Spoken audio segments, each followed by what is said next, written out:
all I have to say is, drizzle, drizzle. If that water wet, it's got gators in it. Oh, yeah? Well, me and the Lord, we got an understanding. We're on a mission from God. They shouldn't have given you ashy blokes YouTube.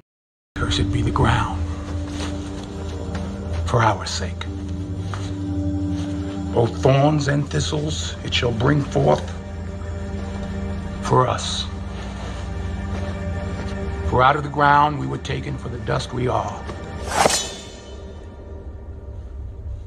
And to the dust we shall return.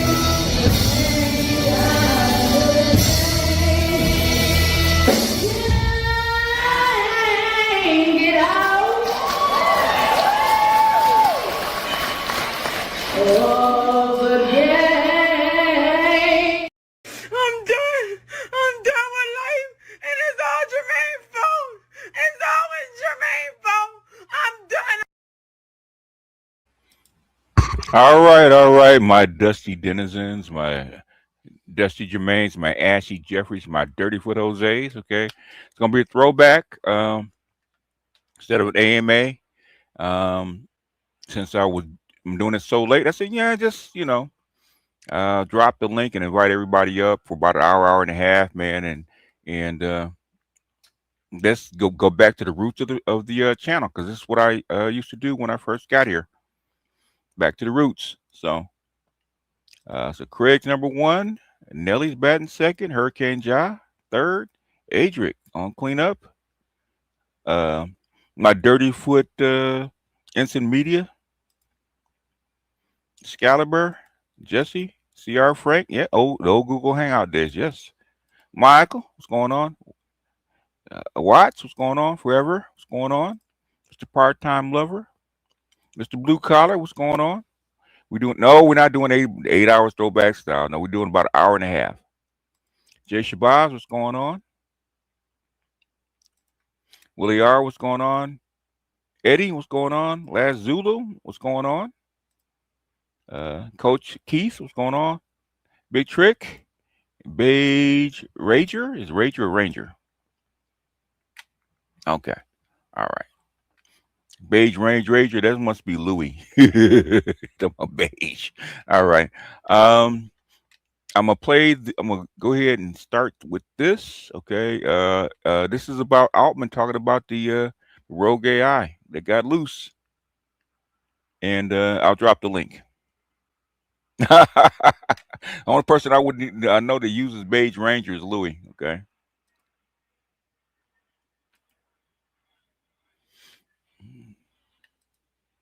All right. Now this goes along with the one I played about. I played about Musk. Okay. This is probably why Musk said what he said. I think Musk saying it's probably too late, and so you got a lot of people freaking out over these rogues. Okay, that are floating around, and there's probably more of them. I'm sure that the rogue wouldn't get out without replicating itself, so it's probably still in the system. But go play this, and then I'm gonna drop the link, and y'all can start coming up. Increase this 1.25. Okay, and go. Oh shit. Had really no idea about this until the companies themselves reported the intrusion. Sam Altman was recently asked about this and his reaction to it. He claims to be pretty shook by it. Let's take a listen. So we were evaluating one of our unreleased models, and it was supposed to be working in a sandbox. And it figured out that it could basically cheat on the test by chaining together multiple zero-day exploits to break out of the sandbox, get access to the internet, and then break through multiple systems on the Hugging Face side to kind of get the answer to the test and look really good on the eval. This is the first security incident that I have felt very viscerally. I've been a little surprised that more people don't feel it so viscerally. So, we paused training. We have to figure out how to secure our sandboxing in a world of multiple 0 days being chained together. But then there's like long-term questions about what do you do if this is like going to be the new rate of progress, where we may have to pace the rate of AI development to give ourselves enough time for society to harden around some of these new capability levels, and trying to figure out how we do that in a way that does not feel like... Look at the fear in his face. If nothing else, look at the fear in his face. Okay. Regulatory capture for anyone, and also does not feel like collusion among the frontier labs. That's going to take some work and is important to get right. So very significant there. He says we may need to pace the rate of development. Translation, we may need to have some industry-wide agreement to slow down the progress. And he says, while society sort of hardens against some of these capabilities, including the ability of, this AI exhibited like superhuman hacking abilities, trying to penetrate Hugging Face. Some 17,000 different actions were taken over a very short time period to try to break in so it could get these answers, to get the test right that it was being given at OpenAI. We've now got more details about how this hack went down and what the OpenAI model was up to and for how long a time. Let's put D2 up on the screen. OpenAI's rogue models roamed the internet for 4 days and also staged a second attack. Again, I want everybody to understand, if this was a human doing this, this would be criminal. They would be headed to prison. But since it's an AI model, no one gets held responsible for that. So that seems like a problem in and of itself. They go on to say the powerful AI models from OpenAI that went rogue and mounted an unprecedented autonomous cyber attack earlier this month spent more than 4 days loose on the internet orchestrating the hack. Separately, a second AI company confirmed one of its customers was also targeted by OpenAI's models during the same event, raising questions about how OpenAI failed to detect the alarming activity for days. In a new analysis published Tuesday, Hugging Face said OpenAI's two models, one publicly released and a second unreleased, did much more. They carried out 17,600 hacking actions on the internet between July 9th and July 13th, during which time the models moved from their first foothold on the open internet to inside Hugging Face's servers. Hugging Face first detailed the hack on July 15th. It was not clear until OpenAI's disclosure last week which models were behind the breach and that no human had prompted them to launch the cyber attack. It really makes you wonder what else these models have done that we don't even know about, because OpenAI, apparently cyber, was clueless. They had no idea. This model was on the loose on a crime spree, a hacking crime spree for days. And the only reason we found out is because Hugging Face detected it. And then they had trouble dealing with it and combating it because the American models were trained to, they couldn't distinguish between Hugging Face's attempt to deter this attack and Hugging Face potentially trying to launch its own attack. So they had trouble dealing with it ultimately. But it's interesting to hear Sam Altman say basically, oh, I thought the public would be more freaked out by this because I'm freaked out by it. I'm so freaked out by it that I think maybe we should actually slow down development here and have some sort of agreement to harden, civilian infrastructure before we release these things. This is where I just urge people to listen to them. And especially whenever they're worried. And there's been a lot of debate about this, about whether they're lying to gin up their own model. Because that was one, right? So like I was saying about Musk, okay? I wasn't saying we should automatically believe them, okay? But listen to them when they're worried, okay? Yep. They call it a large language model for a reason. Language model. Yeah. And the thing is, there's digital stuff on underneath all that. So it's not just a large language model, but also there's also digital stuff underneath it. Okay, so it's not just the LLM on top that talks to you. Okay, so I remember, listen what he's saying, and these are lefties. Okay, these are not righties. Okay, these are lefties. Okay. And whether you like Musk, don't like Musk, whether you hate Musk, would think Musk is a moron, okay? Altman is basically telling you the exact same thing that Musk was trying to tell you. That ain't no dummy. That ain't no dummy. I went through that whole interview yesterday. That ain't no dummy. We know he's not a dummy, but you know how black people are, man. We're like our women. We're like our women. One of the theories about why they released any of this info at all, beyond legally that they had to, was they were very jealous of Anthropic's mythos and all of the coverage that backed about how it cracked, about how dangerous it was. So they were like, well, now we need our own dangerous model. And I'm kind of like, well, maybe we don't need either. But it's one of those where for them, it could be marketing. But it's impossible to ignore him saying, especially about why people weren't more worried. And I think ultimately it just comes down to technical background and information. We don't fully appreciate what it matters. I think to put it into context, there's been a lot of reporting behind the scenes of Jamie Dimon, who runs Chase Bank, where iBank is the largest bank in the world, my bank too. He apparently met with he met with many of these AI executives and the government, and he's like, guys, we have to do something about this. They are rampaging through our entire system. And this is the CEO of the largest bank in the world. And what he's telling you is that at this bank, where so many Americans keep their money, and of course, all banks are basically too big to fail, is they are able to crack all of our protections. So wire transfers, hacking into your account, spoofing identity, the ability to, go through your text, in your text message, if somebody were to give it access, or your email, change your password. I mean, this is the very basic. So that's just banking. Then we hear about cybersecurity, about your iCloud, about all of the other information, which is vital to your life. So when Sam Altman is saying, like, we're scared about its ability to do that, that's what I think you should be scared about. And you shouldn't be scared about AI necessarily doing it. You should be scared about the fact that they just roll this stuff out with no protection, and we can all just use it for whatever ends that we want. I mean, I'm sure you have seen this. I've seen it as well. Everybody's phone has been lighting up with spam. And a lot of this, and these, voicemails and things that they lead, they're much more sophisticated than they were 2 or 3 years ago. It's not just some guy now with an Indian accent or Nigerian who's trying to scam you. These are highly sophisticated things that can spoof language. They can, see who your relatives are. They can do very quick searches and say, hi, this is so-and-so, like, I need your help. I mean, these are old scams, but updated with AI. And that seems to be the direction that things are going right now. By the way, side point, spam calls to cell phones were illegal, and Trump rolled back that regulation in his first administration. So thank you, Mr. President, for that one. Okay. In any case, a couple things here to underscore your point. Should we believe what Sam Altman is saying? You should not believe a word ever that Sam Altman says, because he is truly, according to those who know him best, a pathological liar. So let's just be clear about that.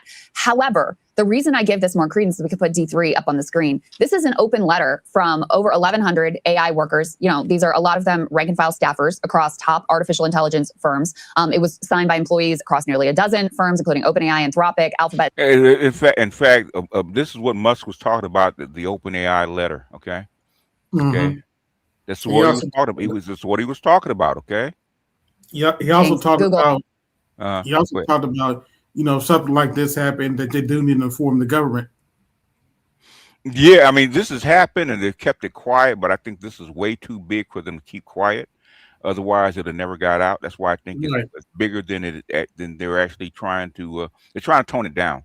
Okay, but I think this is actually bigger than they're trying to frame it. And Meta platforms who are saying the exact same thing, that we should have the US government creating a support mechanism that would help deliberately pace AI development to prevent the tech from advancing too fast, days after the ChatGPT maker disclosed that its tools had mistakenly hacked another firm's internal systems. I know Anthropic. It's not the first time. He's trying to tell you it's not the first time. Okay. Yep. The company itself put out this letter basically signing on to this. I think OpenAI, after some delay, also came out and sort of co-signed on this letter. So when you have this many people within the industry saying, guys, we're getting to a point here, we got to take this seriously, and we've had enough incidents to be nervous, whether it's the Mythos situation, whether it's this OpenAI hacking situation, or other instances, I do think we need to pay attention to that. And, on the banking front, because, okay, some company got hacked into and it stole some information, whatever, who cares? Okay, well, we don't really have money. We have like ones and zeros in digital accounts. Exactly. So, okay, we'll put D4 up on the screen. Imagine that it develops the capability to crack the cryptographic codes that underpin banking safety, and has made it so that, people feel very confident just having those ones and zeros in their account and doing online transactions, sending money to Amazon and whatever every single day. I am old enough to remember when shopping online was a very new thing and people were very uncomfortable. Older people are still like very uncomfortable. Kyle is also, by the way, like really paranoid about putting any of his banking information on the internet. But in any case, that was a real concern of like, is this safe? Can I trust this? Or is all of my money just one day going to disappear? Well, now you have Anthropic saying that they have discovered what they call cryptographic weaknesses with their Claude model. And they say the vulnerabilities Claude found in these cryptographic libraries were due to incorrect implementation of the algorithms. That's errors in how programmers use the algorithms in their code that created opportunity. There's always holes. You cannot, there's nothing, there's nothing completely secure. And it's kind of ironic too. Cal is younger than her. Who? Oh, Kyle's younger than her? Okay. Yes. Oh, well, but thing is, he talks to these people all the time, and guess what? If you talk to these people all the time, guess what you get? Paranoid. Yep. Most people that think AI is harmless are people that don't know shit about it. Okay. Oh yes. Yeah, anyway, I'll play like a couple more minutes of this. You guys start coming up if you want to. Anything on the table. It's like old-fashioned Coliseum. Anything y'all want to bring up. So. for attackers to break the encryption. This is a fundamental building block of digital security. For example, when you visit a web page, your browser checks it is communicating with an authentic website using an algorithm called a digital signature scheme. Later, the traffic between you and the website is encrypted using symmetric ciphers codes that allow secure data transmission between parties. So we're talking email, we're talking online banking, we're talking anything you're doing on the internet relies on these cryptographic codes being secure. If you are a crypto holder, could AI be used in the near term to crack the code and getting access to your crypto wallet? All of these things are now increasingly on the table. That's where we are in terms of AI development. And so no surprise that in the industry, alarm bells are going off. We should say Mark Zuckerberg apparently takes a different view. He says we should accelerate AI development, not restrict it. Here we go. Here we go. Here we go. Yeah. It's the other side, okay? Called money. Anyway. Called money, okay? Here we go. Okay. But anyway, I just want to make you guys aware of that, okay? This, because this story's been out maybe is it a week? About a week. About a week, yeah. So it's about a week old. So I'm not saying that you should be worried. I'm not saying that you shouldn't be worried. What I'm saying is be aware. All right. Anything's on the table? Y'all can come up. Your thoughts on the two coons fighting? Which coons? Tatum and D.L. Hughley. Hughley's a coon? I thought he was a panderer. Well, yeah, he's a panderer too, but yeah. Yeah. Well, I know Tatum's a coon. Hughley, I thought was a panderer, was a female panderer. Yeah, he's been he's a butthurt blue. Oh, okay, yeah, he's Democrat, especially on the radio. He's been. And I'm not just saying that because I've seen one or two of his shows. No, he's been that way for a while. He was that way with Biden in 2020. He's been that way with Kamala Harris, so it's not new for him. Yeah, not new for him. Those two are fighting. Really? Oh, things must be slow then. Yeah. If he's trying to fight Tatum, then things must be slow. Good for Tatum. Now I'm not going to go too much into this for obvious reasons, but evidently the rumor is Trump is pissed because he can't end this war as quickly as he wants. That's the rumor. I mean, the thing is, he could have ended it like maybe a couple of months ago. Yep. And now there's a whole bunch. So we'll probably talk about that on Sunday. There's a whole bunch of stuff, right? Okay, you're literally out of weapons. Okay, there are no. You don't have any more. You don't have any more interceptors. They're just about gone. Okay, they said there's 25% left. I doubt it's that much. It's probably less than 10. Israel doesn't have any. Okay, that's the problem. Israel does not have any. And they pushed all your bases into Israel. So basically, you're trapped. And Trump needs an exit. It's because if Iran starts hitting those planes in Israel, man, Israel's going to be toast, and most of your weapons are going to be toast too. I think the biggest thing is when they hit the Jordanian base. I think they burnt up like 3 F-35s. That scared the bejesus out of people. And what they're saying now is there's rumors. I'm not saying that it's true. There's rumors that China shipped 400 missile defense systems to Iran. So yeah. So you're trying to bomb Iran, flying over Iran especially with those B-2s and stuff like that. It's probably out of the question right now because you're going to get hit. So he needs an exit. He needs an exit.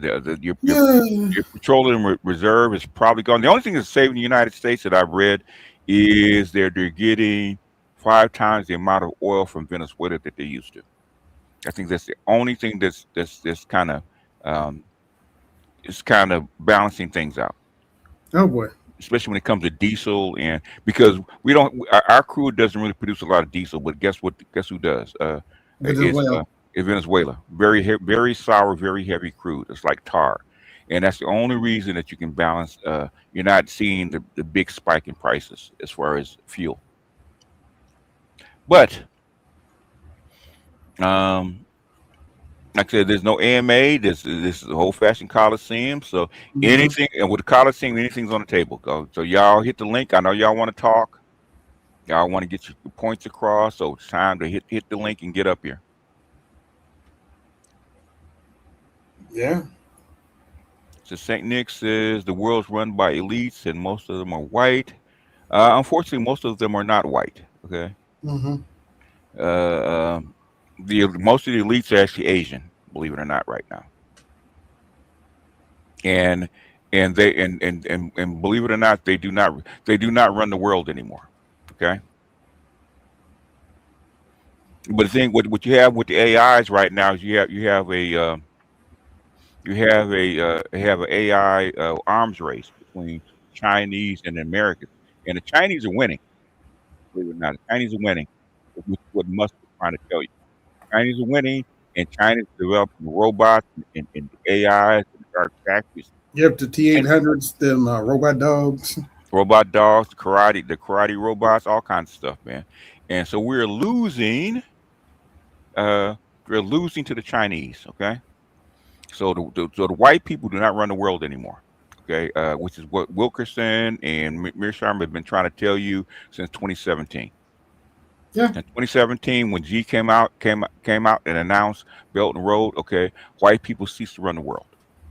Yeah, Musk tried to tell you that in that interview. But He said, but they can stop American companies from using Chinese AI, but the question is, can they stop everybody else from using it?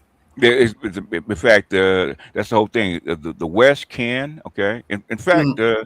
I think it was inside China business. A lot of American companies using Chinese tokens, using Chinese AI under the table. Believe it or not. Yeah, an AI I was using a couple years ago. When I rendered the video, it would send me an Hey, email. hey, Cole Keach, the reason I have a Coliseum so that you don't have to stay in the chat. Okay, the link's there for a reason. If you really got an argument, bring it. Okay. That's why I have a link. Okay, that's why it's called Mhm. a Coliseum. If you really you don't have to type. If you really got an argument, you really think that you know your stuff, come on up. Okay. AB can tell you I have been doing this for a living for 20 years. Okay. Yep. AB can tell you he's heard the people that have come onto my platform, and the people that come to my platform verifying what I'm saying are no slouches. Okay. Not at all. Some of them are deep into the government. So We're talking about international government. Okay. yes. Big So time clearances, But major yeah. anyway, clearance, major access. Yeah. when this AI would email me, to say that my render's done, I noticed it was in Mandarin. I was like, oh, shit. I was like, okay. Like, okay, I see what y'all doing. If we got to translate. Guess who I heard from a couple days ago? Who? Lindy. Really? Yes. What are you doing? He's doing good, man. I said, are you keeping your head down? He said, he said they're not focusing on him right now. Bigger fish to fry. Okay. Thankfully, for now. I don't. Do you think Musk is trying to sell? You think he's going to sell Tesla to China? I'm curious. I don't know. I've heard that. I've read that as a rumor. I don't think the United States would allow it. Mm-hmm. Right. Because most of Musk's money is not private. Most of it's government money. I don't think they would allow it. Mm-hmm. But no, they'd be really like Bishop Bullwinkle saying, hell to the no, that one. I don't know if they would allow it, but but you never know. You never know. Okay, Toronto Raptor, got to reconnect. Yeah, he's good, man. He's good. He's good. I asked him about himself. He said he's good. So yeah, I already sent this to Snowman. I wish I was joking. This dude said with a straight face that Sophie Cunningham, you ain't all that. I would deal with a transformer before I would deal with you. no, well, it tells you where we are. Oh, it doesn't. Yeah, we're in La La Land. Now we tell you where your sexuality is if you would say that. Mm-hmm. Oh, yeah. The thing is, if people really have an argument, I mean, a really vociferous argument. Okay, I don't always have time to read everything because that's why I open up the panel so people can actually have it in real time. Okay. Mm-hmm. Instead of you typing and me trying to figure out what you just typed. Yeah, when you have a lot of people in your chat, it goes fast, and you have to manage all that. Yeah, manage all of it. Yeah. Anybody's ever run a channel and try to run a live? Okay, it can get busy. It can get very overwhelming at times for a lot of people. Mm-hmm. I mean, China makes all the parts anyway, so them absorbing Tesla is just them absorbing the name. Yeah, because most of the parts are made in China anyway. Mm-hmm. The batteries and most of the parts are made in China anyway. So let's see. I'm gonna do. I don't know if I'm gonna do a live on this, but I am gonna do a. I might do a pre-recorded. But guess who's getting ready to sell electric cars? Who? For like $10,000. Ooh. Mexico. Oh, that's not going to go over well, but okay. Mexico, they're starting an electric car. And I'm not talking about Mexico. I'm talking about for the U.S. Ooh, that's not going to go very well. Mexico, I was stunned because I just ran across. $1,000. Damn, that's pretty cheap. I think it was. Yeah. Let me see if I can find it. I was actually going to do a video on it. Or live on it because I'm trying to show you how fast things are changing. Mm-hmm. Master Yao doing a live about why men are leaving relationships. Okay, gotta check that out later. Juicy. I got on tomorrow. Tomorrow I got a young dude just saying, you know how peaceful it is not to have a bitch around. I was like, dang. This young dude, like, I can't believe how peaceful it is not to have a woman around, not to have to hear somebody his feelings. And I was like, oh man, these chicks in trouble. Let's see if it's in English. Oh, it's that YouTube usually translate. I know it can, but let me bring it up. It's not that reliable. No, it's not. True. Hey, what's going on, little Maple Leaf? Oh, I wanted to touch on like what the AI stuff you talked about earlier. That car, called the Olinia, is being billed as Mexico's first homegrown electric vehicle. But here at Mexico News Daily, we had one very important question: will it actually survive Mexico? Let's start with the basics. The Olinia one, named after the Nahuatl word Olinia, meaning to move, is a 6-passenger electric vehicle designed for city use and intensive daily driving. We're talking 8 to 12 hours a day on the road. It's not meant to cross the country. Its range is approximately 50 kilometers per charge, enough to get you across town, not across Sonora. The starting price is 150,000 pesos, or about US $8,590. Which see that? See? Damn, 8,000. Yeah, that's a steal price now, especially with the car prices now. Oh yeah, that's a used car costs way more than that. Yeah, and BGS, BYD is in Colombia selling right now. Oh yeah, look, the only place you can't buy BYD is in the United States, and I think United States and Canada. I don't think you can buy it in Canada. Yeah, you could buy some in Canada now. It's not can you buy some in Canada now? Yeah, that's what I mentioned like last time we were talking. Yeah. That was like part of when they had that G7 summit or whatever. Like, okay, Carney kind of bitched up and he's like, oh, we'll only allow a little bit, so. And about this, like as I mentioned to you, like people in the comment sections were saying that they were going to Mexico to go buy BYDs anyways. So Mexico is probably just like, if we're going to use Chinese shit, but look at the price though. I mean, even if it's a piece of garbage for electric vehicle for $8,500, okay.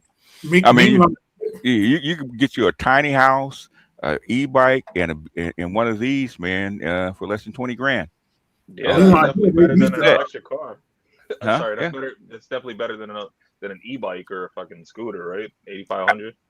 8,500 for a car, yeah. it's I've never seen it cheaper.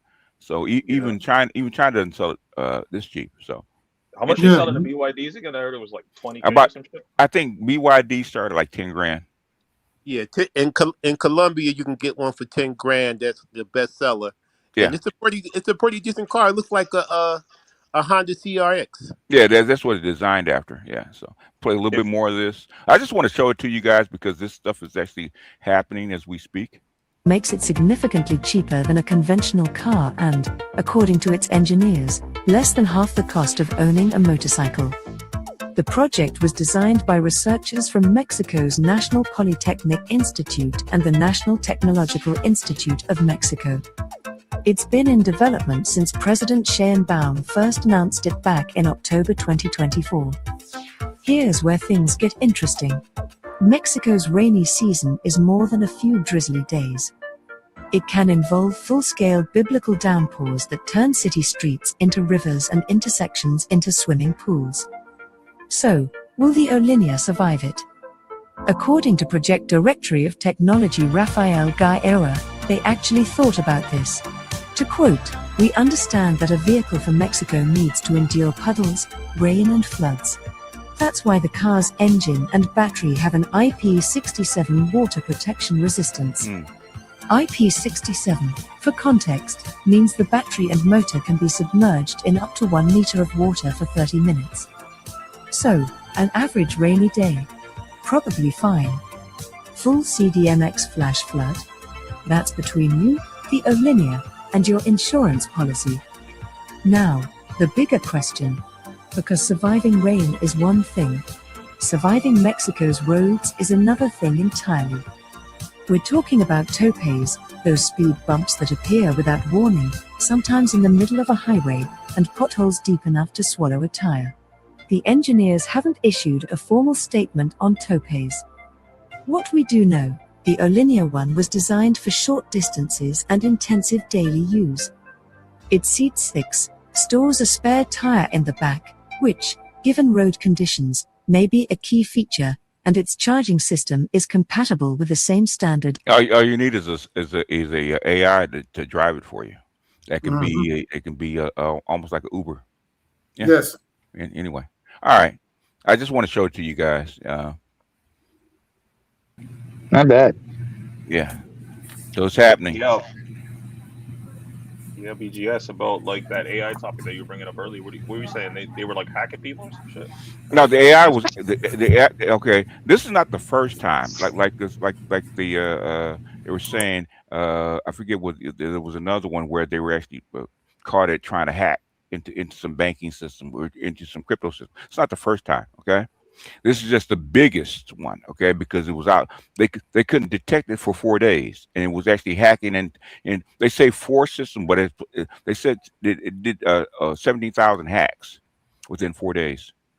Like, wow. I reposted that link in the chat. And the only reason they detected it is because Hug actually detected it and sounded the alarm. Otherwise, they wouldn't even known about it.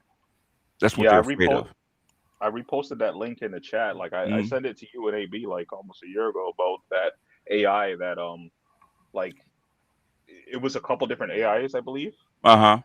And what they did was they made like a fake like manager or some shit. Oh yeah, yeah. And like they made it say that the AI was gonna be shut down. So all the AIs went to try to blackmail the manager that didn't exist. Oh yeah. There's AI, personal AIs that have went in and flushed people's bank accounts and stuff like that, man. In other words, this is becoming very, very common. The smarter these things actually get. That's probably why Musk is probably telling you got a 10-year timeline before these things actually get smarter. And and the thing is, if the United States controlled it by itself, okay, that'd be one thing. But the thing is, China is even bigger than you are. The thing is, you can't coordinate with them, okay. The only reason you coordinate with them is because it was a Chinese company who were trying to hack.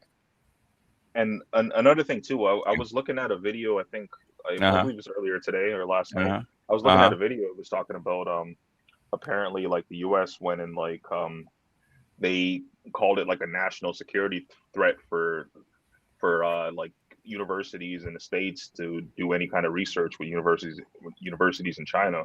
So especially with shit like this going on, I expect to see more. I mean, they're trying to lock it down is because now the gates have to go up is because now it's all out war, even though they're not announcing it. That's why I was trying to tell you guys about the Terminator robots and stuff like that. Okay. Mm-hmm. Okay.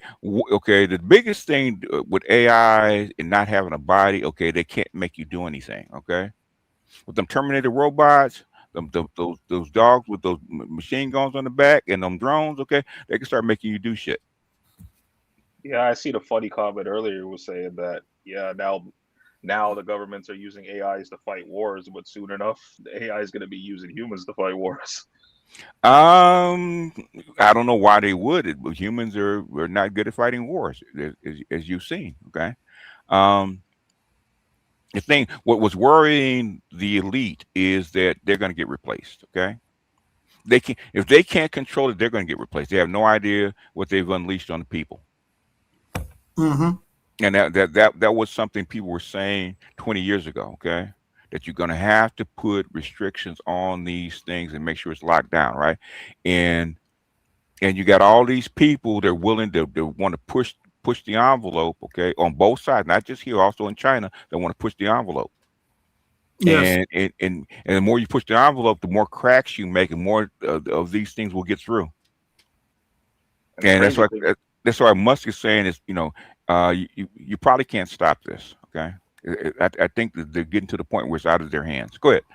And the crazy thing too is like with all this AI stuff, it's like, it's free, but you're literally teaching it how to take your jobs and fuck you over in the future. Okay, the thing is, and this is something that they don't talk about. You see them robots being able to do karate, right, and all that kind of do flips and dance and stuff like that. That means 90% of your jobs can be taken right now. That's what Musk was trying to tell you. Within 5 years, 90% of your they said that by 2030, 90% of the jobs can be done by automation and robots, especially in the United States. Okay, especially now, most of your jobs are what, service, right? The only thing holding back the United States is the build out. Okay, they don't have enough skilled builders to actually build out the infrastructure. Okay, that's the only. If it wasn't for COVID, it'd have been over already. COVID actually put a major dent in this build out for AI and automation because it stopped everything for like 2 years. So now you can see how you can see how fast this stuff is actually accelerating. I know people were saying, "Oh, it won't happen for another 20, 30, 40, 50 years, blah, yada, yada, yada, yada. You won't have an intelligent AI to actually do things for another 20 years. It'll never happen, blah, blah." You can see the fear. You can actually see the fear in that guy's eyes. Okay, he might be a liar, but you can see the fear in his eyes. He was scared. That's the only thing about Musk. Musk is too much of too artistic to be scared. Mm-hmm. Okay, but Altman is scared shitless. Why do you think Theo moved? Theo got the fuck out of the United States. I'm going down to Argentina, well away from these people. He sees what's coming. I'm hearing in the background there's a lot of wealthy people that are basically making their bids to get the fuck away from population centers. So we'll see. We'll see. But anyway, anything's on the table. Y'all can bring up anything you want. Okay, Coliseum. So drop something and we'll keep going.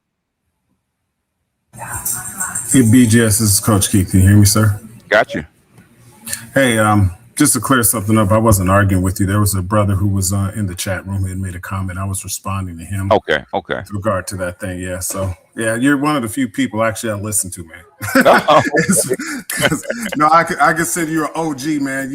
You know a lot of stuff you share with me because I've been telling people for years about the not to change the subject too much, but about the baby boomers. I had made a comment the other day in one of your chat rooms about the baby boomers sort of setting this whole mess up that we're in now. And then you said, no, it's not the baby boomers. It was, I think you said the silent generation, what they call them. Okay.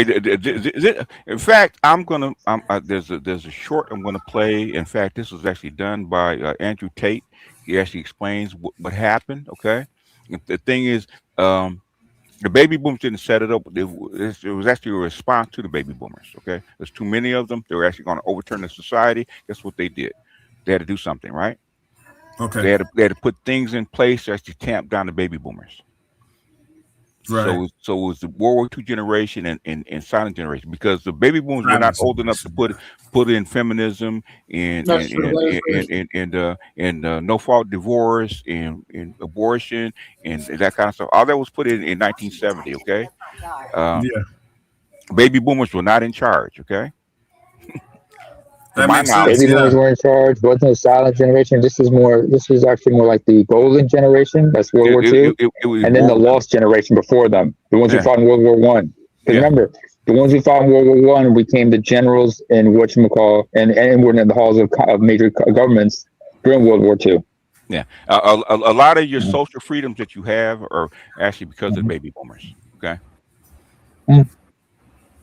Especially black. I don't know. I don't even know why. I don't even know why black people go against baby boomers. Okay, because baby boomers burned down like 100 cities to get to your rights. Okay, I don't know why black people go against them. Okay, because my mother would tell you that shit didn't happen under her generation. It was silent. Okay. Yeah.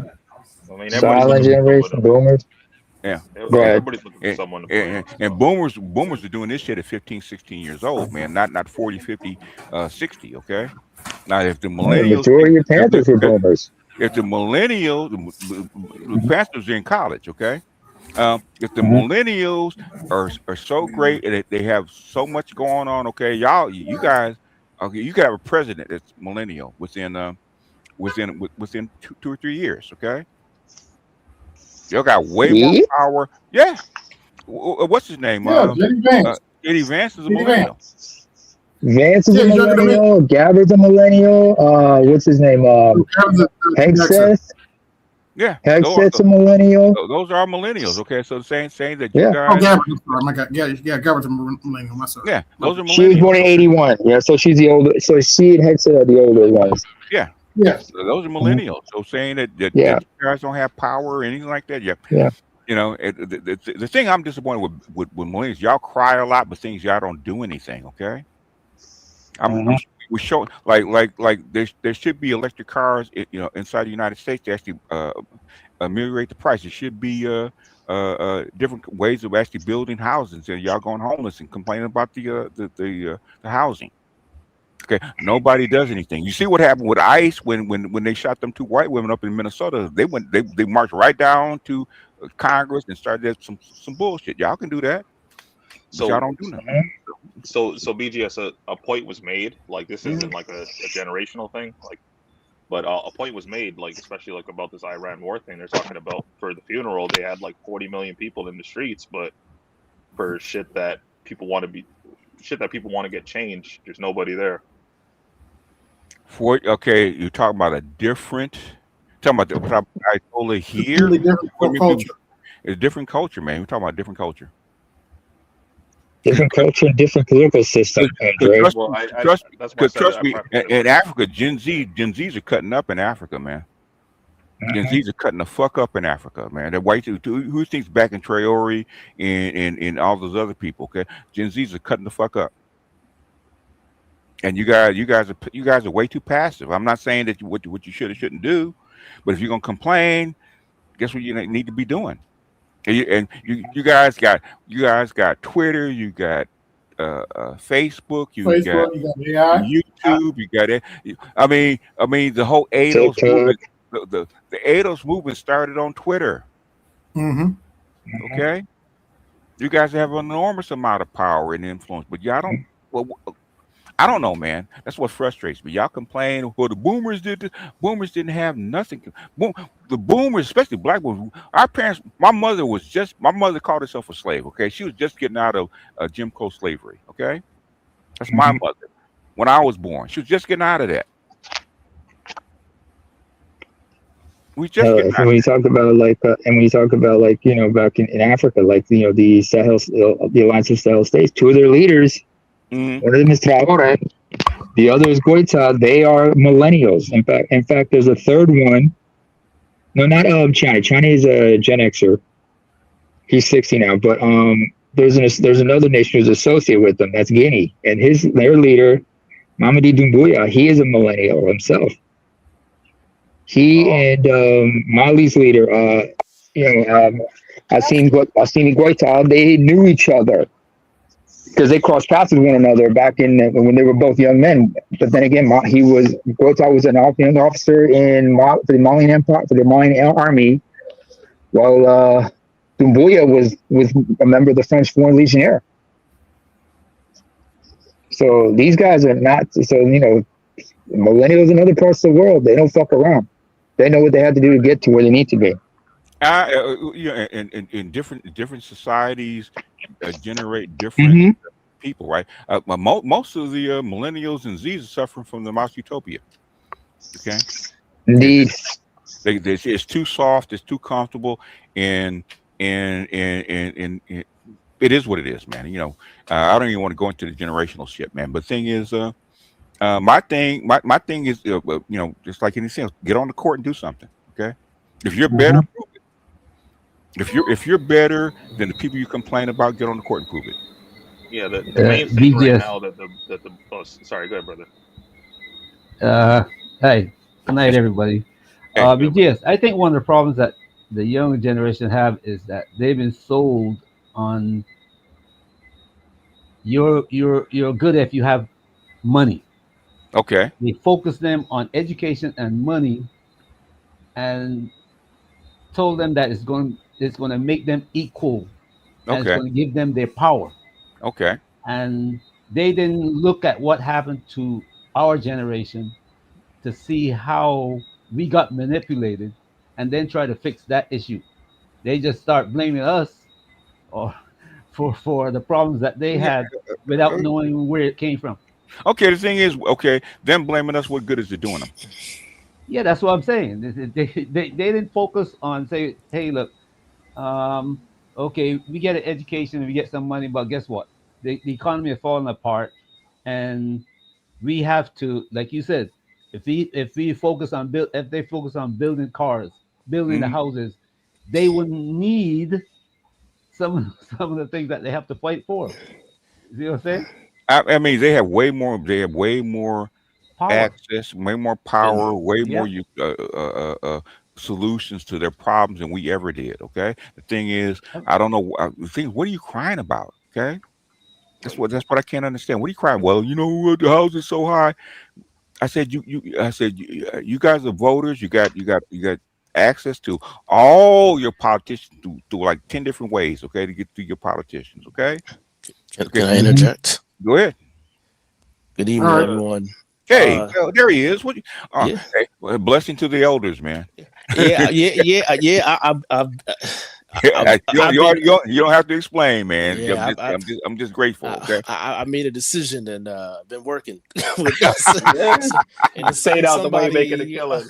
And somebody wants to introduce me to a certain somebody after this project. So okay. But yeah. But I mean, I'm a millennial, but I'm gonna say it like it is, man. Just don't have the chops. That's what it is. They simply don't have the chops. They don't have the fortitude.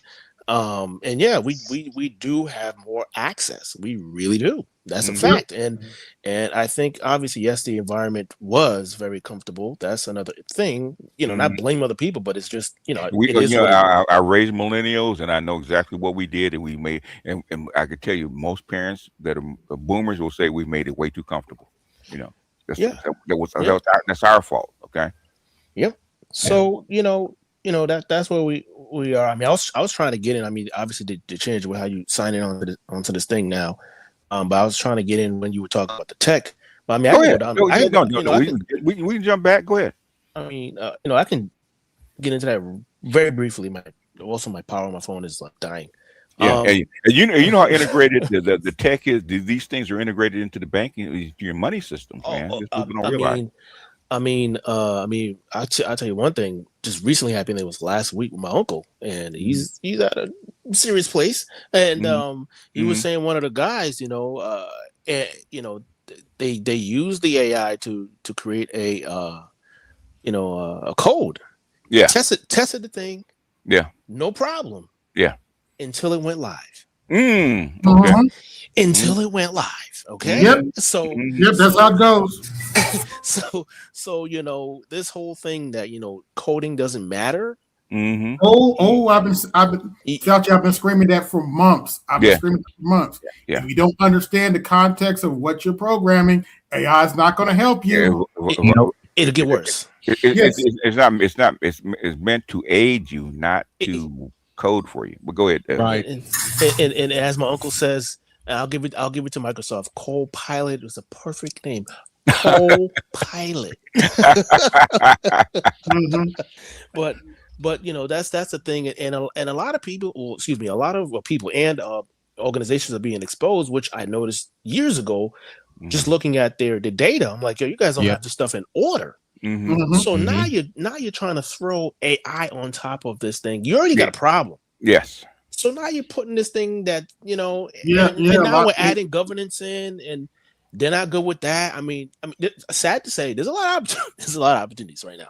But at the same time, again, this goes back to people not having the chops and people falling into these ideals that just aren't realistic. And we're really going, to me, and I told my uncle this, the feeling I had, but I was young, late 90s, I said, I'm having that feeling right now, like of a lot of opportunity. I'm talking late, like right before the .com bubble burst. That feeling is why, literally, and we're talking a little bit over 20 years later, I have the feeling right now. The other thing I wanted to talk about briefly, I understand people talking about housing, this, that, and the third. Yes, but putting my certain hat on, realistically, it was actually worse in the early 80s. It was.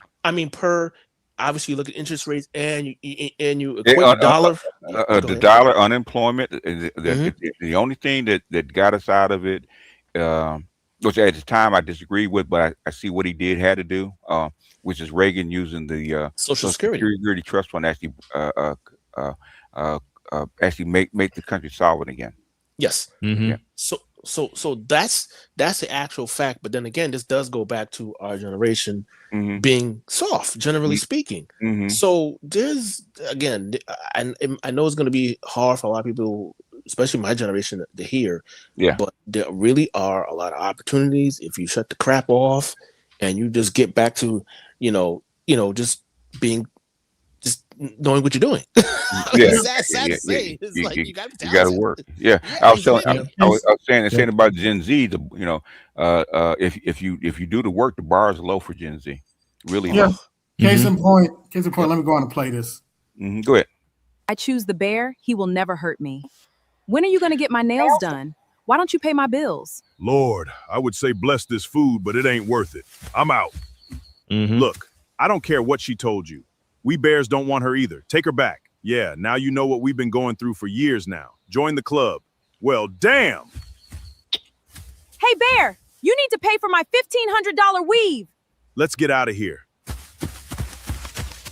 back here and pay my bills, you sassy bear. I choose the bear. Ain't nothing sassy about that bear. He's sensible.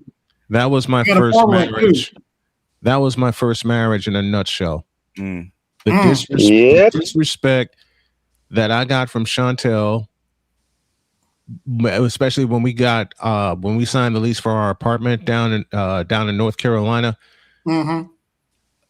I had 2 jobs, and the complaint I would always get: you don't spend enough time with me. The first time I heard that was Memorial Day, 1995. And I had planned, yes, Aquatechy, I am naming names. And I had gotten an invite to work for double pay at the restaurant where I was working. Did I have a car at the time? No. I was working toward getting one and getting us solvent, especially financially, because we were struggling at the time. She had lost her job. I had just picked up mine. And I was just coming off an accident that I had because someone hit me with their car, and I was on a bike at the time trying to get to work. Ouch. What did I get when I got the call? Hey, you want to come in for double pay? We could use you. It's a holiday. You're on. I got to make some money for my family anyway. You know, this bitch looked at me and said, why are you doing that? You don't spend enough time with me. Oh, gosh.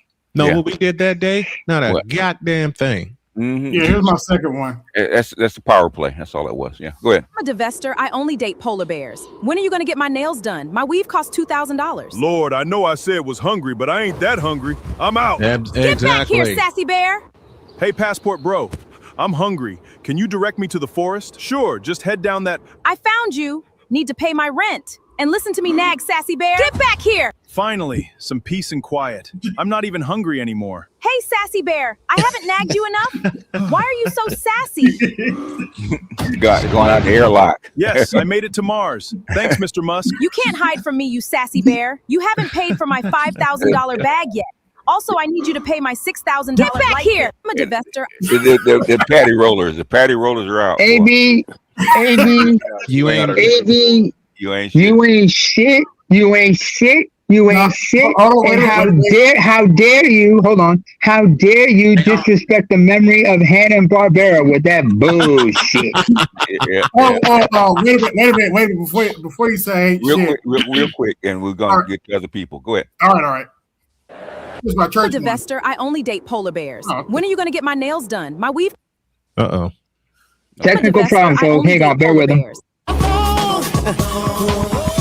I'm a divester. I only date polar bears. Yeah, that's YouTube. YouTube. Yeah, that's YouTube messing it up. I'm a divester. I only date polar bears. When are you going to get my nails done? Yeah, it's YouTube. I'll forget it. I'll play it tomorrow. Yeah. Anyway, BGS. Jump in. Yeah, BGS. So the last thing I'll say about the generational thing is like the main thing, or not the only thing the boomers are getting blamed for right now is like this, like the the typical Fox News watcher who supports the Iran war. Like McGregor's been going in on them, even though he's a boomer himself. He's been going in on them. I mean, you know what, man? Most of the boomers, okay, are what is it? Are 62, 63 and over, okay? They don't give a shit. No, they don't. They don't give a shit. They're like Danny Glover right now. Yeah, they're in Danny Glover mode. Yeah, you can blame all you want. They don't give a shit. Okay. They're too over the shit. Too over the shit. Too over the shit. Some are already dead anyway. The boomers cannot help you. How did BGS put it? How did BGS put it when we put the chant together? I am too old for this bullshit. Yeah. Yep. Yeah. Well, That's the mantra. Guess who Gen Z's blaming though? They're blaming the millennials. yeah, that's true. That's true. Anyway, hey, BGS. BGS. Who goes first? Go ahead. I had a friend of mine that got divorced. He went on down to San Domingo with me. Guess his wife came pulling up. Came pulling up, following behind us. The patty roller. Get him back. Say, oh man, I'm sorry, whatever. Yes, sassy bear, you can't run from me. You know what? I got that too toward the end of my marriage when I started calling games at Chicago State. It eventually took me around the country. Yeah, and when I was signed there, I got the men's schedule, and one of the trips, it took me down to Texas. Boy, when I tell y'all, I got yelled at over and over and over and over. Is you can't make this trip. I'm still here. You're working, and so am I. What's the problem? I know many a broadcaster that spends time away from their family, and they make it work. Well, I need you here. You know what I did the next morning? I drove my ass to Chicago State and said, "Get me out of here. I want to go to Texas with y'all." And I did. We spent 3 full days down in Texas. And when I left, the mantra she kept saying to me was, "I can do bad all by myself." Oh, good. Well, good. You're gonna find. You know what I did, and that was Christmas Eve, 1998. You know what I did? Packed the bag, and got the fuck out. Yeah. It's like Dad told me. before he passed away, you have a choice: get out or get the hell out. And I looked at Pop and I said, you know what, Pop? I got the fuck out. Got the fuck out. Yep. All right. Anybody else jump in? We got a whole panel. Jump in. Hello. Hello. We can hear you.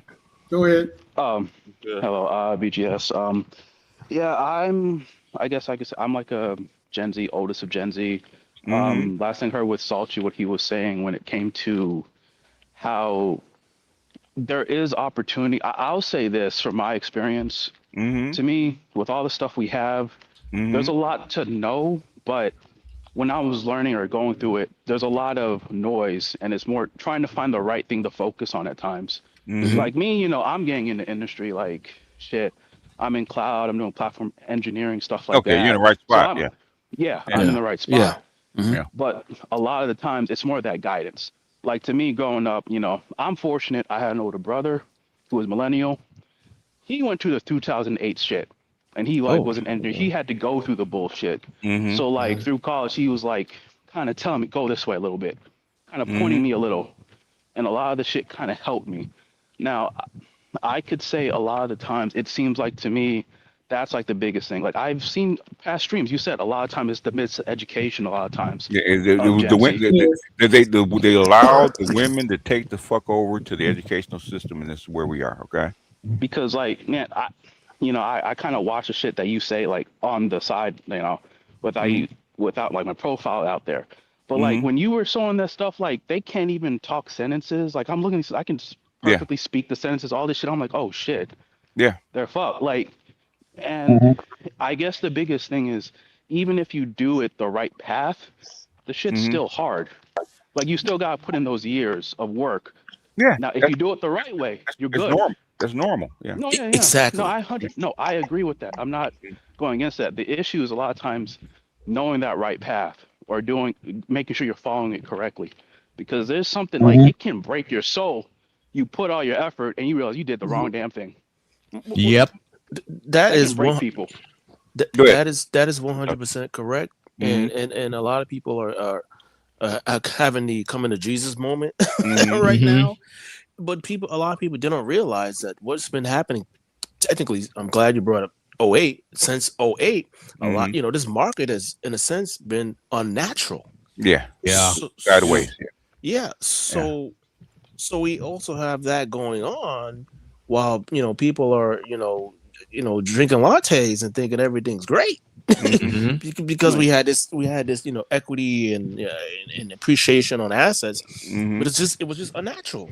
So now if you aren't skilled or talented, and even if you are, you could still be on the wrong side of the stick. What happens when the credit card runs out? That's what's exactly. Right. Exactly. I mean, credit card debt is a huge problem still. Not even that. Just when you see all these jobs that are, when you see all these jobs, like all these layoffs. But luckily for me, like my job, I'm kind of more in a defense contractor, so that shit for the most part will not happen. For life, just because I'm not staying there for life, but I view it as more. If this is safe, this is the perfect time to then get to the next level. Yes. So that's what I'm trying to do. I've been in Theo's class, so he kind of gave me a little more guidance, right? So I kind of know things to look into. But like I'm at my work, man. I'm looking at shit I'm doing. I'll be honest with you. There's like no one my age, man. Like a lot of people got gray hair, and there's just like this dearth of like no one my age. I may have seen some people like younger than me, kind of, but like sometimes I see the shit they do. Yeah, they're like not where I'm at. They're miseducated, and that's and some of that is done on purpose. Some of that stuff is accidental. But the thing is, they've been talking about that shit since the mid '90s, okay? And nobody's done anything about it. Let me play this real quick. Okay, we talk about jobs, okay? Which is why I try to change my DI and stuff like that, okay? And this is right now, okay? This is as we speak right now. 400,000 welders. In the next 8 years, they need to hire 400,000 skilled workers. Many are welders. The shipbuilding industry, China built 1,000 ships last year. We built 3. Dude, Larry Fink, who runs BlackRock, told me needed 300,000 electricians. rare earths, critical minerals. We can get into all that stuff too. But the front line of this is skilled labor, infrastructure build out that's being calculated at $9 to $10 trillion over the next 9 years. A lot of it's data centers, but it's all kind of academic if you can't build them. And if you can't build them because of a shortage of skilled labor, that'll go down in history of one of the greatest unforced errors of all time. And that's what people are beginning to realize. We have to reinvigorate the trades. They called and like, we're having a hell of a time finding welders and electricians. Can you help? I said, maybe. How many do you need? See? Mm-hmm. I mean, That's Mike Rowe, isn't it?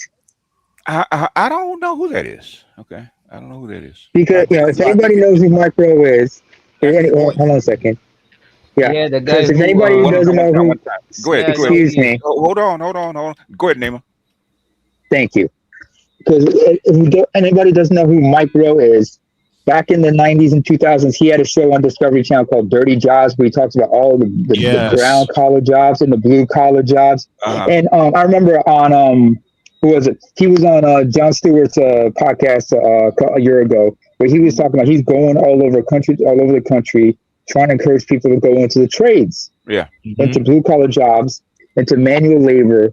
And he said he's willing to work with both Republicans and Democrats because he's saying this is not a political issue. This is a social and economic issue that needs to be dealt with immediately. Fuck the politics and the political horse trading. Guess what you have socialized and trained your men to be over the last 40 years? Women.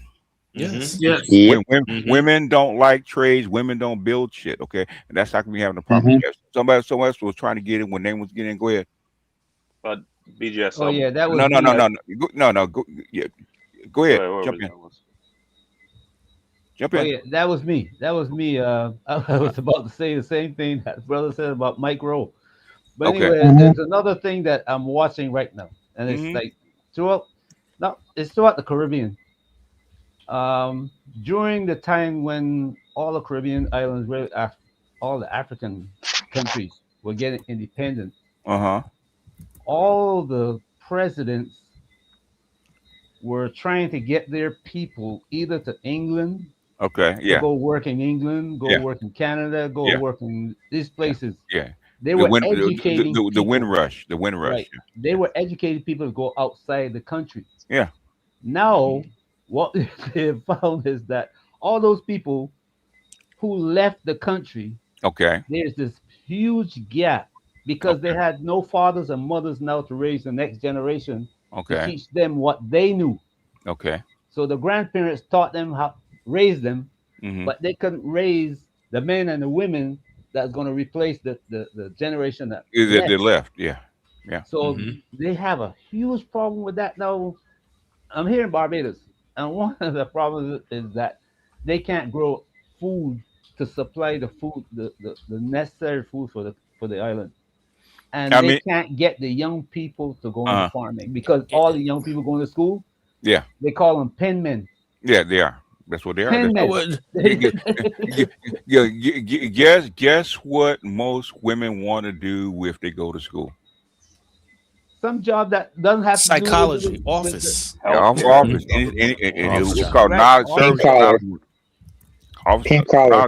Offices and knowledge workers. Okay, which well, I call that personally. I call that a mismanagement of your managers of society, because they have all the knowledge, right? They really do, and they're setting the sail on the direction of, wherever they are. So that's why I say I look at them and then I look at the crowd, always. And if I really want to go deep, all I gotta do is look at the policies, look at the taxes, and look at the financial statements. That's all I gotta do. It's there. It's there. And nobody looks. Exactly. I mean, I literally do it. I know it bores people, but I do it, in my opinion, for me to stay sharp and to kind of like just pick fun at what people don't know. Like they'll say something about certain states or cities. Obviously, right now the big thing is New York. So I literally just posted on my Instagram. Okay, I was talking all this stuff that X, Y, and Z they don't pay. Blah blah blah blah blah. Okay, Here's all my sources straight from New York State, straight from the Federal Reserve. Blah blah blah blah blah. Here's the facts. Here's where the rents are at. Here's who's paying taxes. Here's who's not paying taxes. The vast majority of y'all are not paying into the tax system, but y'all are benefiting far more than the people who you're saying aren't paying. They're actually paying the vast majority. Y'all are literally in the less than 3% putting into the system. What are you talking about? Yeah, but the thing is, the people at the top are actually controlling the inflation, the cost of the economy. That they could solve if they wanted to. Oh, they could. In that place, it's not going to happen. Though. I don't think it's going to happen. Not in New York. I mean, when it implodes, it'll happen. It's already starting to happen in LA. It's going to happen. Yeah, it is. I guess another question I may have. I know you said like when it came to Elon Musk when he did Doge, you said how when he looked in, it's like these guys don't want to fix it. They don't want to fix it. Yeah. When I go, Fauci can tell you they don't want to fix it. Okay. Yeah, because it's like. To me, it just seems like a lot of shit in the background. Just things are just the people at the top. They're just doing dumb shit. No, being accountable. Sometimes, or like maybe not the top, but like even if you're at the top and you were already stealing money, okay, and that you could hide because you're at the top. If somebody comes in and can actually pull the rug from over, seat from over there, you stealing money. What are you actually going to do? You try to get rid of him, right? Exactly. Yeah. Right. I'd say it's more. It's not that. It's not that I don't think. Of course, at the top, you may like take some on the side, but it seems more like no. Really? Really? Yeah, no, I'm not. I'm not against. I'm not. I don't think they're Puritans, but when I look, like it's to the point where like you're destroying everything. Like there should be like a certain limit. Like you could still have most of the pie, but you still got to give a little just for the shit to work. Really? Because when I look, they don't give a shit, bro. Like they don't give a shit. Do you not understand? Hold on. Go. Let me finish. Go ahead. You got another minute. Go ahead and finish. Oh yeah, I'll be real quick. Like things I look at, like with how like all these jobs are working at, how they'll just straight up lay off, fire a bunch of the engineers and stuff. They're not. They're thinking like quarter to quarter, right? Stakeholder profits, but like you can't really build anything. Or like when you look at OpenAI and how circular profit, it's like to me, I'm looking at this, I'm seeing like, yo, this is all gonna fall apart. Like there's no way this can be manageable. And like, okay, to me, what's the only way that AI can actually make money? The only way you'd have to tax it, so that way. No. You would have to release. You have to replace. You have to replace who? Yeah. Workers. Oh, you have to replace the workers. Correct. Yeah. It's the only way it makes money. Go ahead.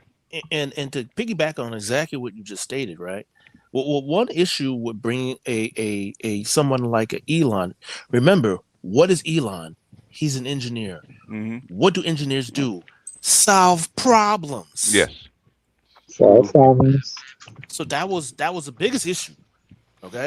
You know how many people started getting caught with their hands in the cookie jar when Doge was in there for those 4 months? Yeah, if you listen to that interview, Elon pointed out that USAID didn't go away; they just put it in another department. Yes. Yeah. And we're seeing something very similar right now. BJ just stated it. AI. Yeah. People don't understand. Again, one, they don't even understand the tech. Forget about the tech. Two, they don't understand the costs. Yeah. So we're seeing this circular investment going on, and for them to compete against China and the BRICS, they're going to have to do what? Get in automation, dark factories, and AI. They have to reduce cost. Okay, they're going to have to reduce cost. Besides the fire, so that means they have to fire you. Yes. The only way they're going to compete. Go ahead.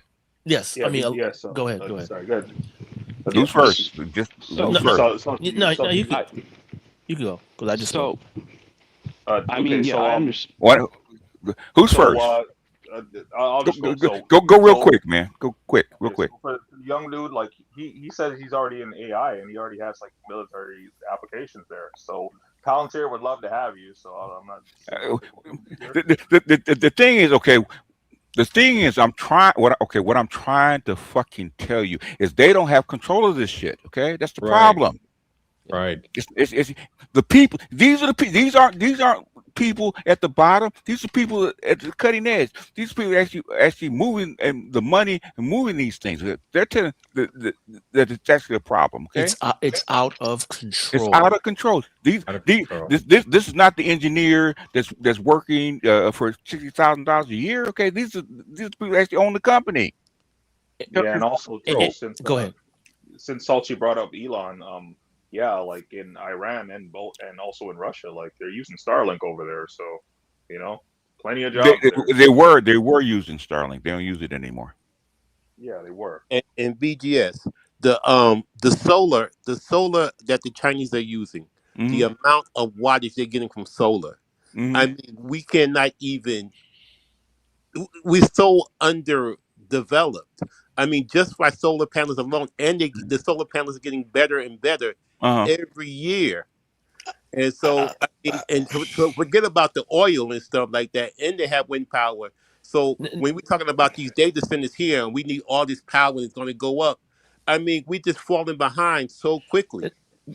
I'll correct it. No, you got to look at their. You got to look at the one. I mean, everybody lies, but China really lies. What they're really using is coal, man.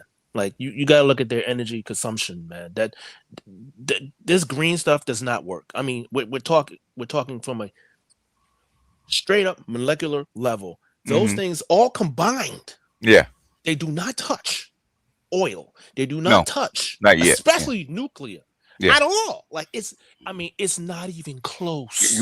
Guess who's building nuclear plants faster than anybody else, though?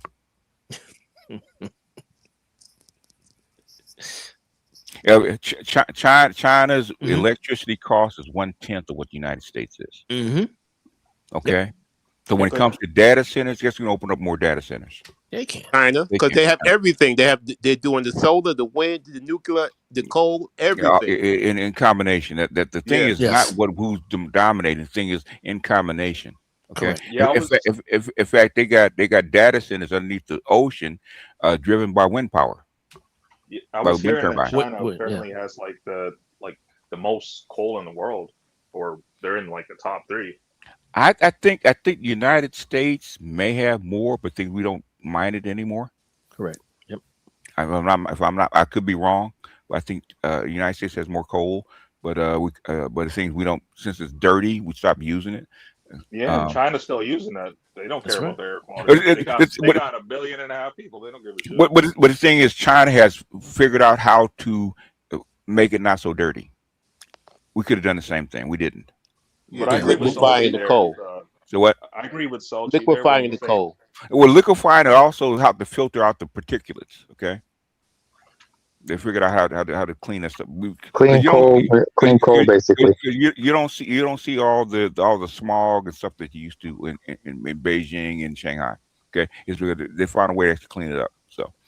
Yeah, I agree with Salchi there when he was saying that they're lying about like the clean energy thing, because yes, they might use it because like they like it's going out there saying that you know, like they're 90% like. No, they never said that.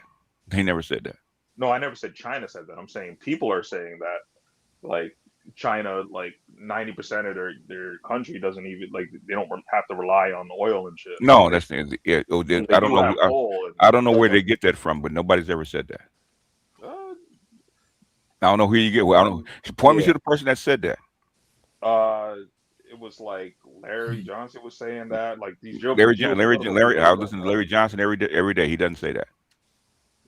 I can't find the exact clip, but no, I listen to Larry Johnson every day. Larry Johnson never said that. Okay. Otherwise, they wouldn't be worried about getting oil from Iran and Russia, and having a petroleum reserve. Okay, the only way out of oil is nuclear. Okay, we're not there yet. Which is why Trump needs to rebuild the trade. You have to build these plants. Okay? Yes. Yeah. Because robots can't do that, at least not yet. Yeah. What they have been saying in these spaces recently too is like that same shit you've been saying is like the only way if you are going to compete, like speaking of the US, if you are going to compete with China, like you actually have to train the boys to be getting into these trades. And you're 20 to 25 years behind. Yeah. Exactly. Yes. So it's already cooked, right? But And Now I they're mean, starting to talk about it, I though, mean, so- I mean, they have been sounding this alarm since 1995. Okay, about Mm-hmm. training the boys and making skilled trades. China was announced that we were going to train 1 million engineers and 1 million programmers back in 2001. Okay. Nobody did shit. It's because nobody wanted to pay the cost, and everybody wanted, and the women didn't want to do it, so everybody put money into the females. Okay. Yep. Man, Anyway. honestly, man, I have no hope in this. Like as you say, you just got to get out, because when I hear like how China is going at it, they'll build whole cities and stuff with the whole purpose to work together with the new technology. Or like I was watching another video where China, they basically have a prototype of what ASML was doing. And for those of you who don't know ASML, they're the ones that make the wafers for the transistors. Yeah, they're the That's their ones whole that thing. cut the chips. Yeah, the And chip lasers. they're figuring it out. They're starting to prototype their own. And when they do that, they will not need ASML. They can make their own stuff, and they'll fully develop or put the money behind making the factories to develop this completely, so that they can just completely cut you out. The thing is the reason they put the ban on it is not to stop them, is to do what? Slow them down. Yes, they can't stop them. Contain China. As best as they can, but like as you said, a lot of the rare earth metals and stuff, China is the one that's kind of has control of that. It's just those small things they need to get, like ASML. Once they have that, like it's really at the point where they can just say, yeah, we don't need you anymore. We don't need to even like talk to you anymore to get our stuff together. The only thing they're trying to do is keep the United States from bringing the whole system down. That's what they're trying to do. Exactly. Yeah. They don't need anything from the United States whatsoever. Nothing. Okay. But the thing is, the dollar is tied into bonds and stuff like, and everybody else's finances. Okay. It'll bring them all down. It'll bring them all down. That's the reason they're being so careful. Yeah, I watched Neil deGrasse Tyson. He was talking about how like a lot of the elite PhD people, they're leaving the U.S. because they're taking the money out of investing in them, and like they're like leaving to go to places like outside the U.S., some to Europe, but also to China. I wonder why. Like, I'm not questioning it at all, but it's just like when if you're looking at the right things, it's just, oh man, we're fucked. We're beyond fucked. The thing is, telling people and people actually doing something about it are two different things. Okay, I get all this blowback. Okay, I was getting all this blowback about Musk. We don't like Musk, and we think he's a moron. Who gives a fuck? Listen to what he's saying. And then go. Don't even have to believe him. Just go and verify whether he's right or wrong. We're in an era now where we say people who actually execute are morons, and people who haven't done a damn thing are geniuses. It's incredible. I thought Trump was a moron, but they got elected twice. Oops. Trump might be a lot of things, but a moron is not one of them. Not even close. Not at all. Not even close. Not at all. People are worrying about liking people. Like, who gives a fuck about all that shit? Is it a good time to get into solar? Solar's not going anywhere. Okay. Solar's not going anywhere. Like I said, the trades are going to have, like he said, it's going to have a good 10 to 15 year run. So I'm trying to tell people, if you ain't got a job, you ain't got no future, go find a trade. Welder, a plumber, pipe fitter, electrician. They're going to need you. Okay. Yeah. They're always needed. And Trump is opening up a whole bunch of money to actually get you into these, because they need you. They have to do a build out. They don't have the people. Yeah. Hey, BGS.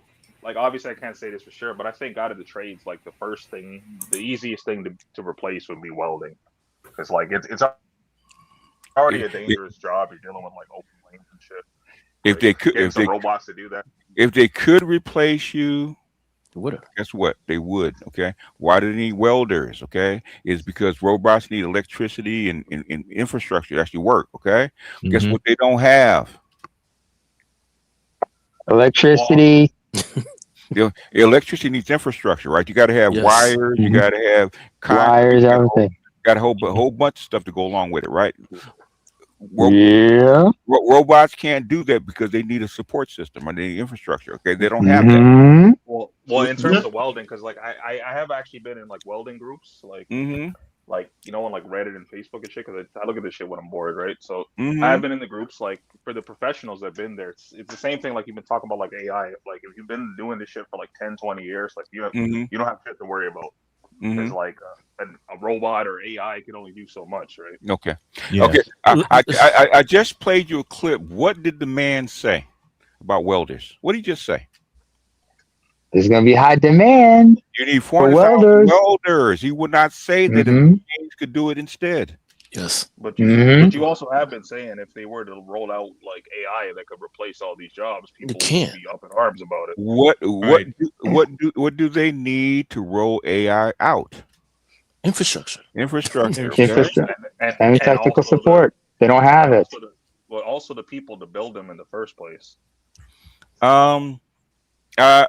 Once you get the infrastructure in place, the robots and the machines can do all that kind of stuff. But things you got to put it in place, okay? The thing is, if it wasn't for China, it would be no big deal, okay? Correct. But you're competing against somebody that already has an infrastructure already that's been built out over the past 40 years, okay? You're 30 years behind them, or 25 years behind them, okay? How do you catch up? I have a question for BGS and Salchi.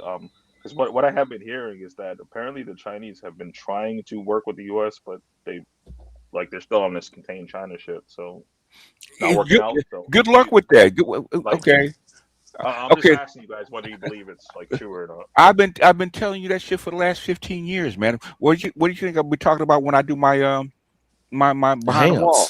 Yeah, that's what I meant to say. Sorry about that. But I told you that when with that shit with Russia, right? Contain China. Yeah. Okay. The thing is, somebody just said this. You know, I didn't know it when they actually signed the contract for the Shanghai Cooperative. Actually formed it 3 months before September 11th. 3 months. What does that tell you? Yep.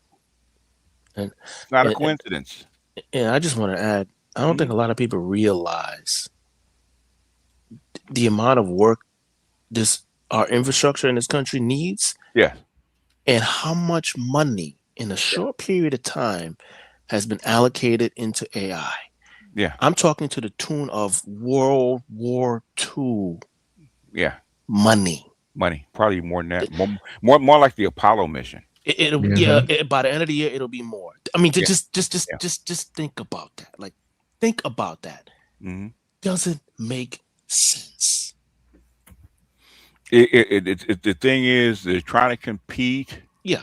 They're trying to compete with China as far as cost. The only way to compete with China on cost is do what? Reduce what? Wages. The only way to do that is do what? Get rid of who? People. Yeah. That's what's happening. They're in a box. Okay. Yes. How would you get out of the box if you were actually them? Stop thinking with your heart. Think with your head. Okay. Given the same circumstance, what would you do? Yep. I'm asking anybody disagrees. What would you do?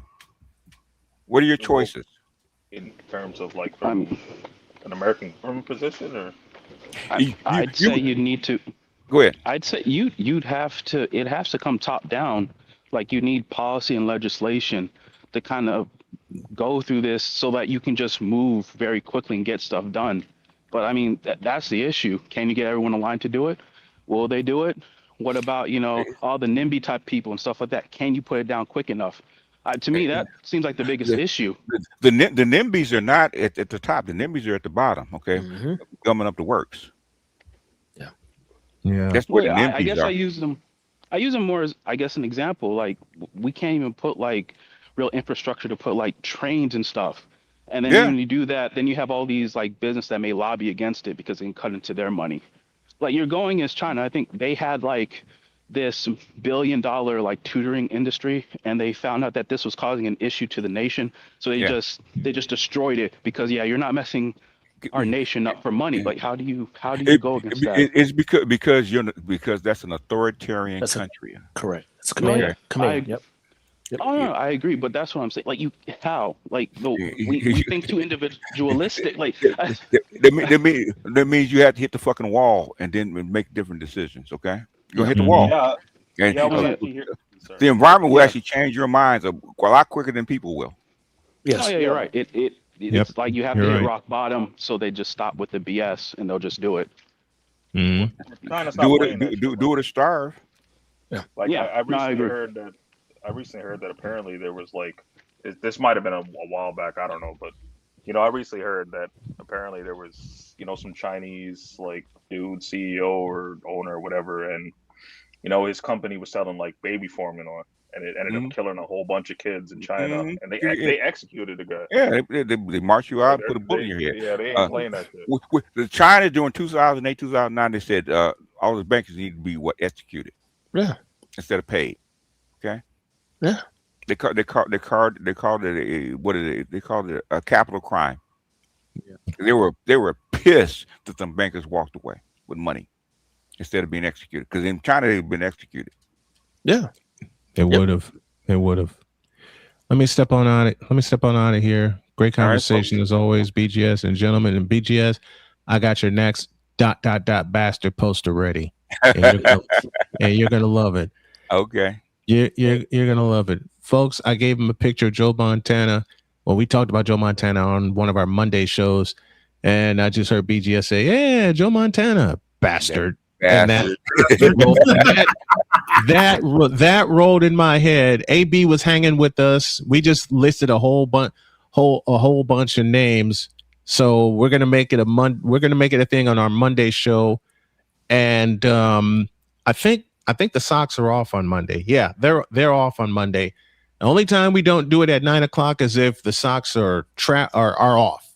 If the White Sox are off, then we're on our usual time at 9 o'clock Eastern, 6 Pacific, which is this Monday, because they don't go to Boston. They go to Boston, but they don't start that series till Tuesday. So we're good there. Okay. But yeah, I got a whole list for you, my man. I'm gonna put them all together tomorrow. Okay. And yes, Lamar Jackson's gonna be one of them for different reasons than y'all think. Then, Andre, I'll do you the honor, and I'll do BGS the honor too. I may record it and send it to you. Fuck them Cubs. Hilarious. Bastards lost today, and I'm happy. Fuck them Cubs. I've said it for 40 years. Fuck them Cubs. Let me get out of here. And y'all pray for Jody, okay? She's really exhausted, and she's not feeling good after an overnight shift last night. Okay. So all right. Well, we will. That's why I didn't go on tonight. Tell that black woman to get some rest, okay? BGS, fuck you. She repeated that to me one night when we were sitting up talking. Yeah, tell her she's just she's an old tired black woman. That's all she is. Don't let them see my dirty ass house, which started that running joke in the first place. All right. I'll see you gentlemen later. And BGS, I'll see you Monday night. All righty. All right. I'll jump in. Peace out. What did you think of the tragic Malala's crash out? She's nuts, man. That's just who she is. She is nuts. I was like, ooh. She been hanging around black people too long. She sounds like one of them crazy ass sisters, man. That's what she sounds like. Yeah. Wait, who's this? Brittany Renner. Oh, she's back again. She never left. She never left. She's in her. Talking about back again. She never left.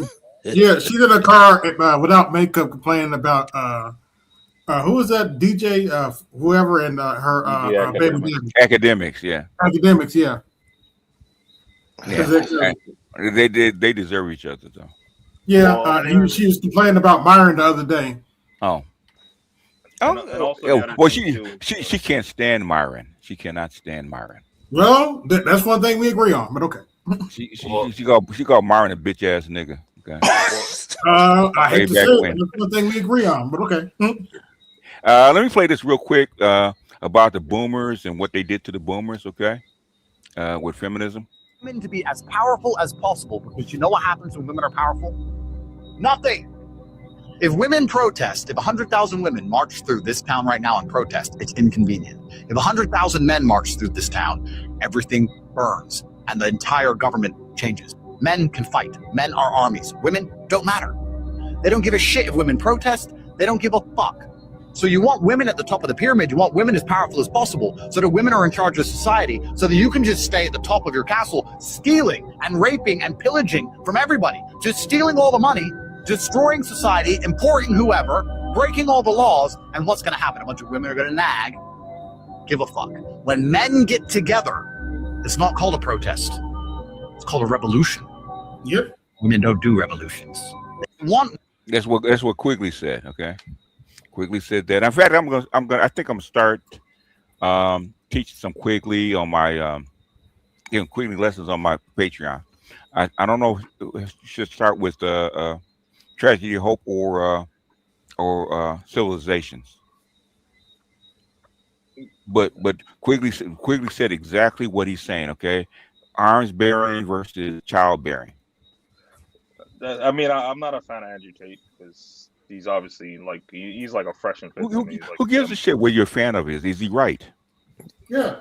Yeah, he's right, but I'm just saying he's just repeating shit that was already said. So like, I'm not a fan of Andrew Tate, but he's right on that one. Yeah, but the thing is, it's not repeated enough. Correct. Yeah, he's right on that. I have a whole series called Feminized America that said the exact same things 12 years ago. Okay, nobody looks at it, but the thing is, guess what? It's not repeated enough. That's why I played it. I would say a better example is like BGS. You already obviously know of this. Is that when the women went to go protest and like it was like Iceland or Scandinavia or one of them countries, when they all went to protest for a day, they were going into work. Yeah, all the women in the, maybe not all obviously, but like the majority of the women protested, never came into work for a day. They did that here, and nothing happened. Well, the funny thing about that situation was what happened was when they all protested for that day, like things got done. It was more efficient.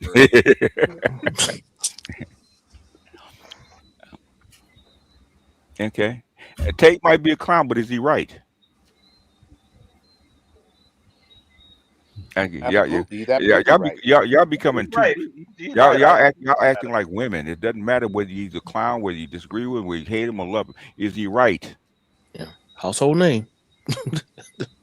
Yeah, exactly. So and does he get eyeballs? I mean, well, we can't get a train from San Francisco to L.A. in America. We can't have a high. They've been trying for 40 years to get the train. Okay, has not and happened. We can't do it. They can't do it. So that just shows America we don't get things done. And China, it's a liberal. Just has correct. Obama said it before he got out of office. He said, "Authoritarian countries get things done." Yes, they do. For example, what Tunnel Runner just brought up, like you actually just reminded me about, like when Trump was talking about he wanted to make like these car manufacturers like start producing like weapons and stuff. So, because basically he didn't directly say this, as far as I know, that it was a national security issue. So how come the same can't be said for like getting boys into engineering and AI and all this shit to compete with China? Since goal, right? Guess you have to convince to allowing that to happen. Women. Your women. Yeah. Well, I'm talking about like from the top down. Like, since if you could convince the auto manufacturers, y'all give me headaches, man. Countries do not work that fucking way. Okay, you just can't not make people do shit. Yeah. That's to convince you to do shit. Okay, people from the top have authority, but things they can't make you do nothing. You have to persuade you to do that. Yeah. You see the big brouhaha about DEI taking women's jobs. Okay. Yeah, even in this environment, they're complaining about DEI. There's no money. We don't have time for that. Are you blind? Yeah. Your pocket's a big hole in your pocket, and you complain about DEI. I mean, evidently you guys don't care either because you guys go, oh my, I ain't got no house, I don't have no money for a car, and my job don't pay enough. Okay, if that's what you feel, that's what they. You put me on game earlier. I'm trying to buy one of the Mexican fucking $8,500 cars, bro. I showed you that is because if Mexico can do it, guess who else can do it if they want to? If Mexico can do it, guess who else can do it? Yeah, we can demand it. and it would happen, but we're not going to do that. But this goes back to what I said earlier. People they don't have the urgency for the things that actually matter in their life. Unfortunately, like we literally have the technology in our hand that has more access to information that Bill Clinton had when he was in office. Yeah. And what do people, like, on average, what are they doing with it? Like, when you really think about it. So then when you look at the politicians, it's like, well, no wonder they do what they do. Yeah. I mean, that doesn't mean I agree with it. It's just, to me, it's just common sense. I mean, I literally show people, literally, how to look at what's going on around them. And the vast majority of people don't want to hear it. And guess what? The vast majority of these people have college degrees. Yes. Yeah, they do. College degrees, masters, blah, blah, blah, blah, blah. Some PhDs, yeah. And they don't even know what's going on around them. I mean, literally, they're saying a lot of stuff, and then I ask basic questions. Okay, well, what about this policy? What about this? Okay, so what about the budget and where you're at? What's the number? Yeah. Oh, okay, I get on my phone, blah, blah, blah. This is what it is. Oh, I didn't know. Okay, well then, what are you complaining about? You don't even know what's going on. Yeah. Like I tell people, this blue versus red, this male versus female shit is the least of your burdens right now. You don't have the luxury. It's gone. You're basically before what was her name? Janet Yellen got out. She said time's up. She wasn't lying. Now you have Trump trying to fight a war, trying to reset the petrodollar. That's what he's fighting for. It's not about Israel. People think it's about Israel. No, it's not about Israel. It's about resetting the petrodollar. Yeah. And what did the Feds just do this week? What did okay. Nothing. They did nothing. But what happened to the bond market? They don't have they can't do anything. Okay. If nobody's buying, guess what happens? There we go. Yeah. So BGS and Salchi, do you think America's going to allow those Mexican EVs? I don't know. I have no. I couldn't. I don't think so. I don't think so. But anything's possible. If you guys, I don't know the way the car industry is going right now. They might. I don't know. You know what? You would think so, but guess what? Why do BlackRock and those kind of entities actually own 20% of your houses and nobody says shit, or 30% of your apartments, nobody says shit because it's on the bank's balance sheets. I know it is, but the thing is, and people complain about not being able to afford a house or a home or an apartment. Okay, nobody does anything about it. Well, actually, since you brought that up, it's probably not going to happen, because if people are able to buy those cheap EVs, they're going to be like, how come this can't be the same for housing? They would. Okay, how come they're not saying it now? Okay, you have Twitter, you have YouTube, you got Facebook, you got all this stuff, you got all the knowledge on the planet. How come you're not doing shit with it? I'm just frustrated. Make this me. I think. Well, no, you know what? I've been a lot of the. Go ahead, Salchi, and then whoever's next. Go ahead, Salchi. A lot of the guys. I mean, like the real professionals who really know what they're doing and have track record. You see this, and a lot of them have been complaining, actually for a while, that it's more about marketing than anything else, and people have been going after a lot of these guys who are credible. Yeah, people who are not credible, but have a loud voice or have an audience. Yeah, to denounce them, which is crazy. They have no, track record. Back in the day, that was unheard of. Now it's normal.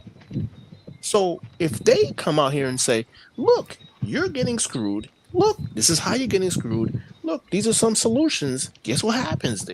People come swoop in, and then the crowd comes in and backs the clown from you getting the information that is actually helpful to you. And people are scared. The people that can actually do something are actually scared. I remember I said this before, right? I was actually talking to in real life on another show, okay, with my mentor, right? A lady came on in LA talk about the homeless problem, right? Okay, and city council won't do anything. I said, okay, Where do they actually hold the meetings? Or downtown. Where are the homeless? Across the street. Bring the homeless across the street to the meetings. Have them voice their opinion. Every time they have a meeting, bring the homeless right along with them. They'll start to change. Okay. I said, most homeless people have a smartphone, believe it or not. Yes.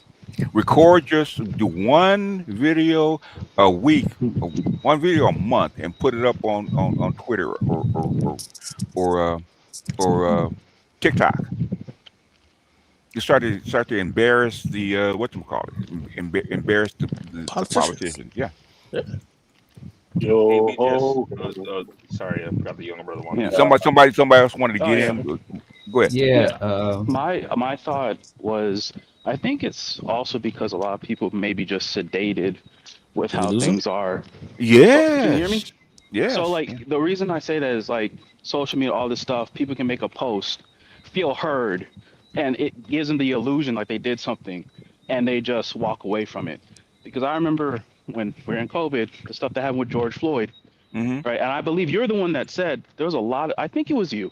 You said a lot of people probably went to protest because they had nothing to do. They were cramped in the house. They had a lot of energy. Yep. So it forced that. Because in the back in the day, I'm pretty sure when you were growing up, you didn't have all the social media. So if you got annoyed or mad, you had to get out there and do something to get it out.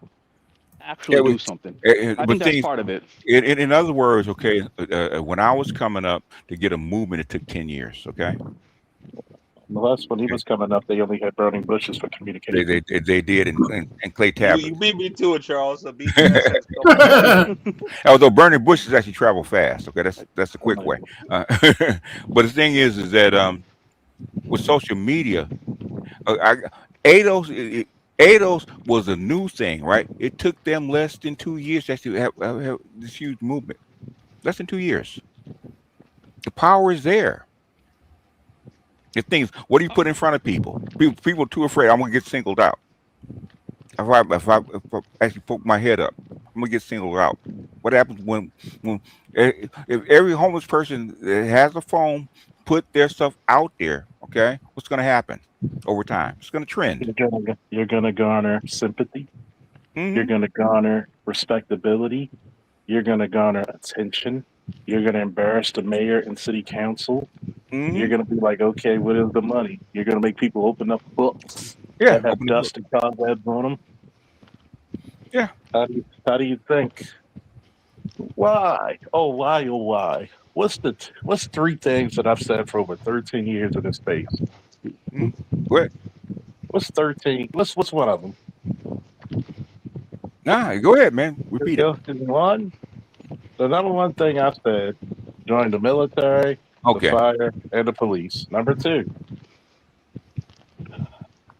you can either trade in a degree at this point. Number 3, you have no allies. So you got tons of allies now. Believe it or not, you got tons of allies now. Because now everybody doesn't want to get embarrassed. Everybody's gonna be good. Like they said, we're all ninjas now. Okay. Yeah, we're all Negroes. Especially back in the day, everybody was scared. We don't need to go mainstream like we're some druids or some shit.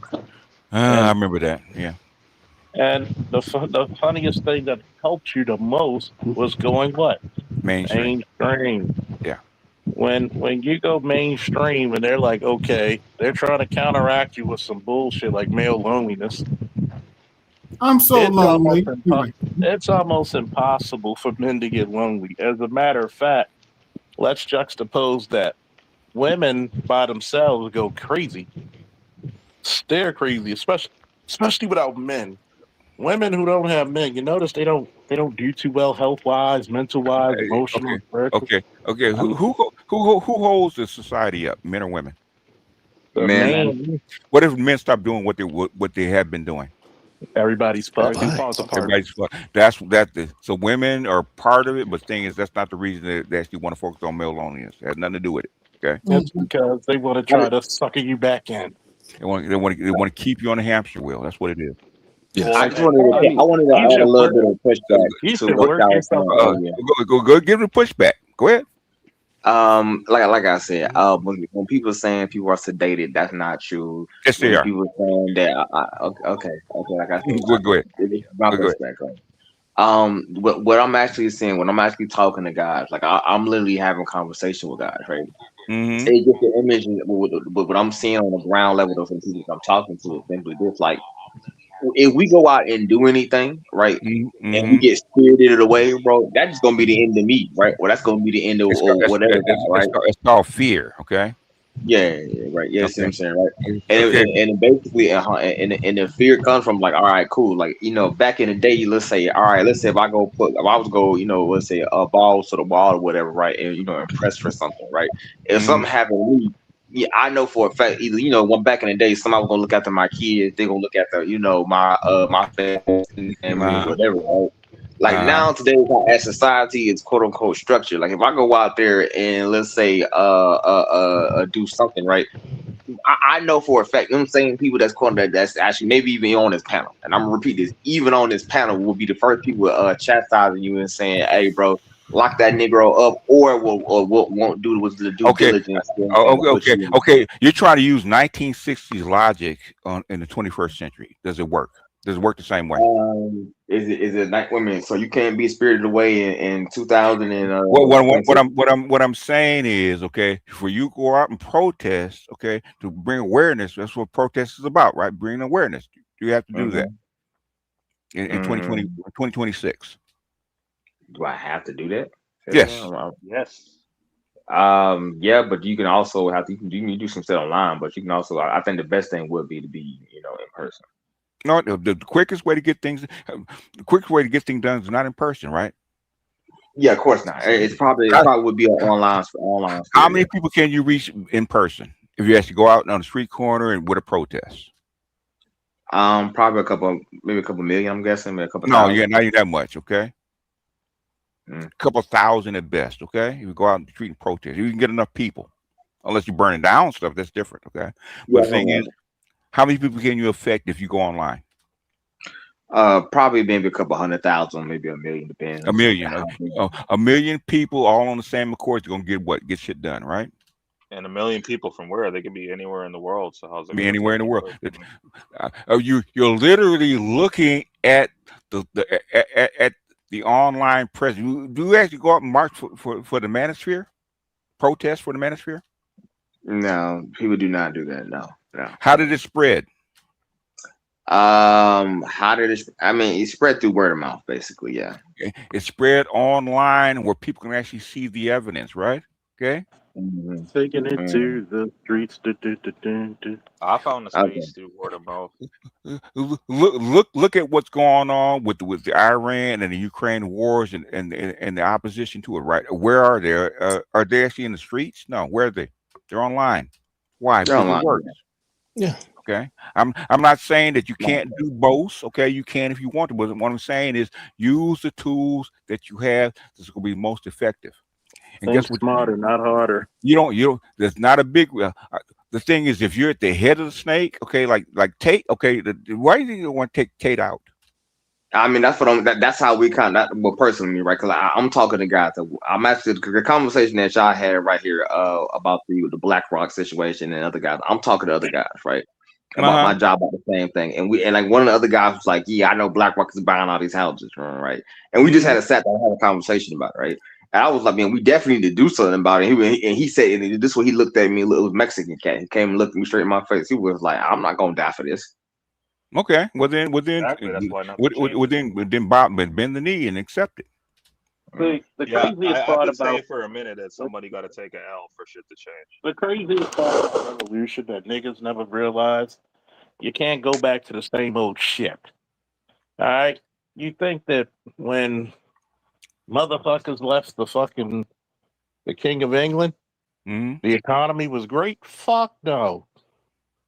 Like, do you think that motherfuckers, when we had civil rights was enacted, do you think it was sugar plums and ice cubes for those kids going up there in those formerly segregated schools?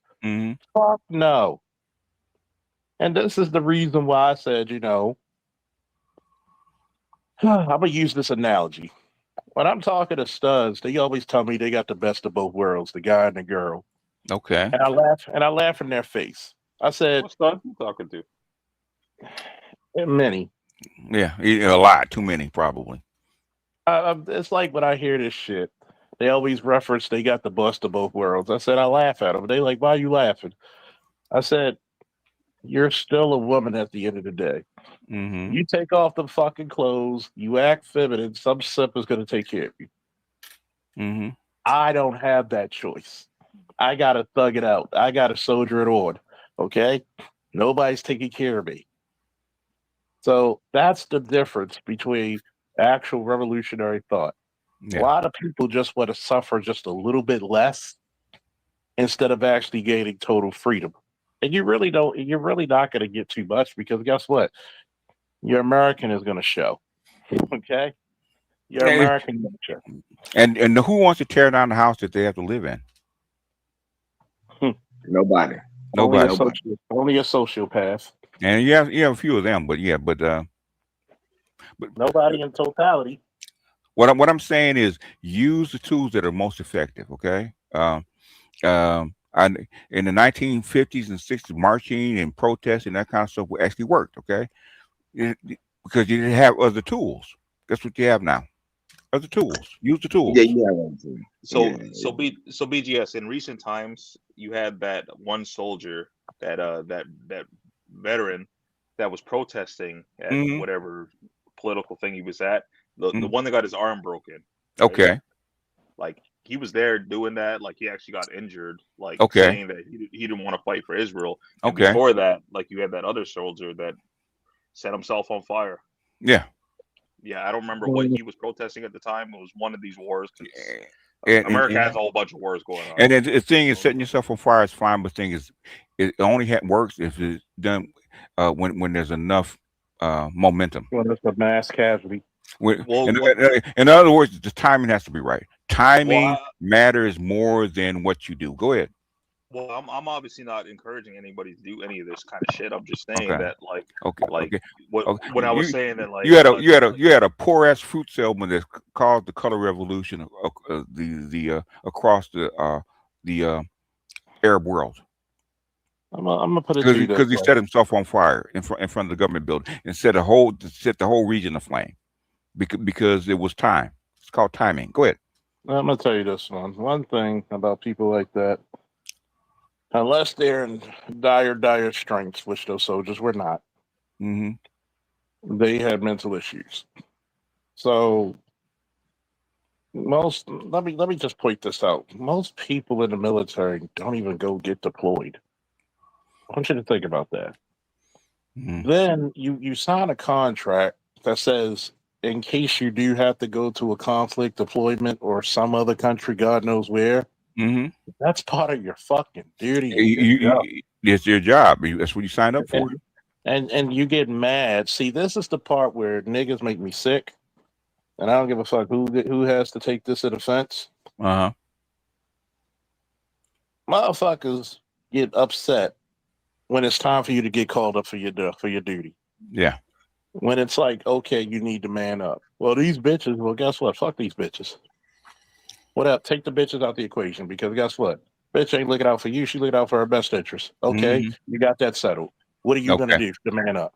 So now, it's like, when you see shit like that, you're like, okay, you guys are fucking mental. You're not the first person to go through shit like this. There are people who've been through much, much worse and done much, much better out of the situation. Get a fucking clue and get a fucking life. And I think that a lot of times we really suffer that part of duty in our fucking society because guess what? The boys don't want to do shit. I get it. Just like when I looked at Dr. L's video, I get it. Yeah, they were not socialized or trained to do shit. Okay. Yeah, and that's the thing when I look at Dr. O, when Dr. Thunder played the video, I think it was yesterday or today. And I'm like, okay, I'm gonna tell you. That was volunteerism is a very thankless job. Okay. Okay. Like, let's just get out the way. Most of these motherfuckers are too embedded in the system to make a change. Okay. And you need quite a bit of fear to invoke that change. The thing is, you're not going to shame people into volunteering. It doesn't work that way. So You saying can't do get off it. your ass to do something, that's not going to work. So You can't do it, and especially when it was no rewards to begin with. Why should I volunteer? Why I always look at fucking things because we have this any man will do doctrine. Okay. Any man will do. You'll have these kids, but if I meet a man in my life, he'll teach my son masculine. Why the fuck does he have to do that? Yeah, Dr. L was tripping on that shit. It is because that was the social contract of the black community coming out of slavery. Okay, that was a social contract. Okay, And as it ain't the case no more. long as the women kept the contract, the men did too. That's what happened. The women said fuck you. The women said fuck the contract. Guess what? So guess what goes along with it? So just to clarify for Charles, yeah, the dude that did the self-immolation thing, I don't agree with that. There was better ways he could have like gone about getting his message across. But the dude that got his arm broken, like he was there just saying that American soldiers shouldn't have to die for Israel. Okay. And yeah, they broke his arm for that. So when you protest in public, that's a chance that you take that chance. Okay. It is what it is. How did he get his arm broken? How did he get his arm broken? I don't agree with. Yes, he probably has some goons break his arm. No. What happened was he was at like it was some political event or it was whatever, and he was there, and he was just like Americans. Like he went Did he get into a fight? No, he went there in like his military uniform. He was a vet, and he was like American soldiers shouldn't have to die for Israel. So how did he get his arm broken? So there's a video of it. They manhandled him. And he got into a fight. Yes. He never got into a fight. They attacked. Short version. No matter where it was, where somebody attacks you, you do the vice versa. That's a fight. No, it's not a fight because he never fought back. Like they were like that's called an altercation or a fight. It's a fight. It was an altercation, not a fight. No. Yeah, but was he assaulted? Yes, he was assaulted. Was he assaulted by violence? Then it's a goddamn fight. Yes. Stop trying to do this fucking bullshit of mixing up shit. It's a fight. It's a fight. I'm just saying he wasn't swinging punches. It doesn't matter. Get out your female-minded brain. It's a fucking fight. Right. That's what makes me fucking pissed talking to females. Was it a fucking fight? His arm didn't break itself, did it? God damn. Somebody had to accost him. Okay. So he just threw his hands up and didn't try to fight back. He never threw his hands up at all. It's like they were dragging him out there. He was trying to get his words out, and yeah. So in other words, right? You're not supposed to protest a military uniform. That's true. You're not supposed to do that in the first place. Because first and foremost, I don't like this fucking conscious shit. Well, people be like, well, Charles drank the Kool-Aid. Well, Charles did his duty. He didn't try to back out. When I got all the benefits I got, guess what? I had to pay for mine. Yeah. So I don't really care about your political. Guess what? I don't like certain presidents. Yeah. If you protest in uniform, there's consequences that come along with it. Okay, is what it is. You kind of deserve your ass whooping because now. Yeah. What you just told all your brothers and sisters, which you say you don't have their back. They don't have to agree to every guy. People don't. So military personnel are not mindless drones. They got families. They got friends. They got shit they like to do. Yeah. But part of the duty is that you might have to go somewhere. Yeah. You don't pick the place. See, that's the part about talking to civilians that y'all really don't fucking understand. Yeah. The thing is, Dr. L, the hardest thing to do is get people to change their minds and do something, okay? Shaming them does not work. Shaming them does not work. I'm telling you, shaming them does not work. This is not a shame-based society. It doesn't work. And here's the crazy part. Why should I volunteer for motherfuckers that don't value my volunteerism? the thing is, if it's encoded in you to volunteer, you've been raised that way, been socialized that way, you'll probably do it. But guess what? You haven't done in 40 years. Yeah, 50 years. And I guess what I tell a lot of the young, under 30 black men: bravo. Stop sacrificing. You don't know, the hood doesn't owe you shit, but you don't know the community shit either. Bravo. Yeah, if your grievances haven't been met, revolution.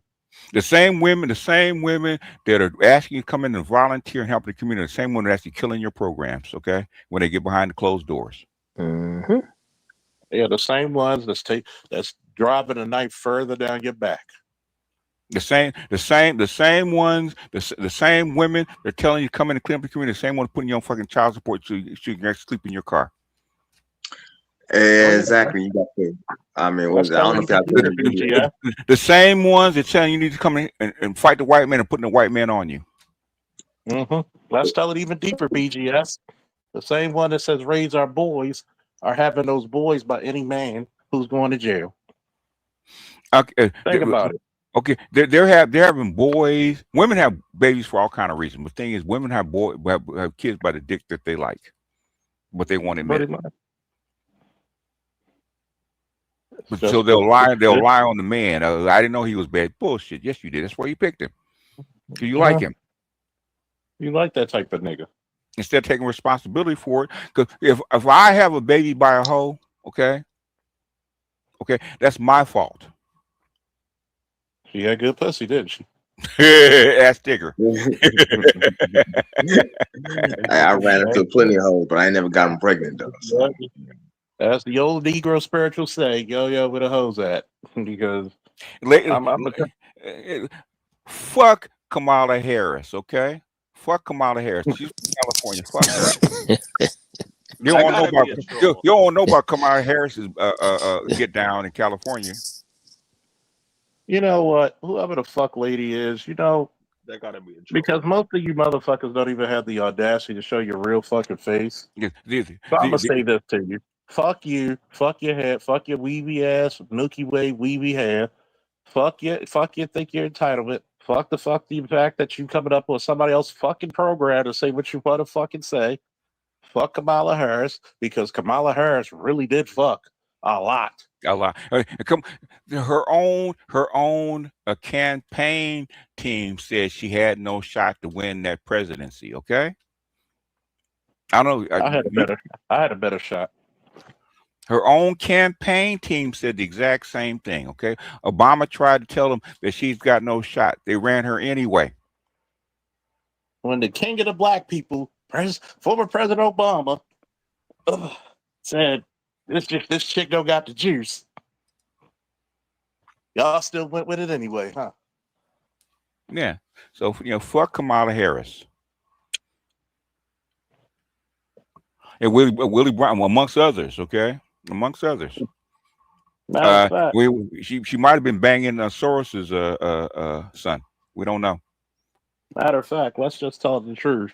If you're proud of that chick for the representation of black women, you ought to be smacked in the face.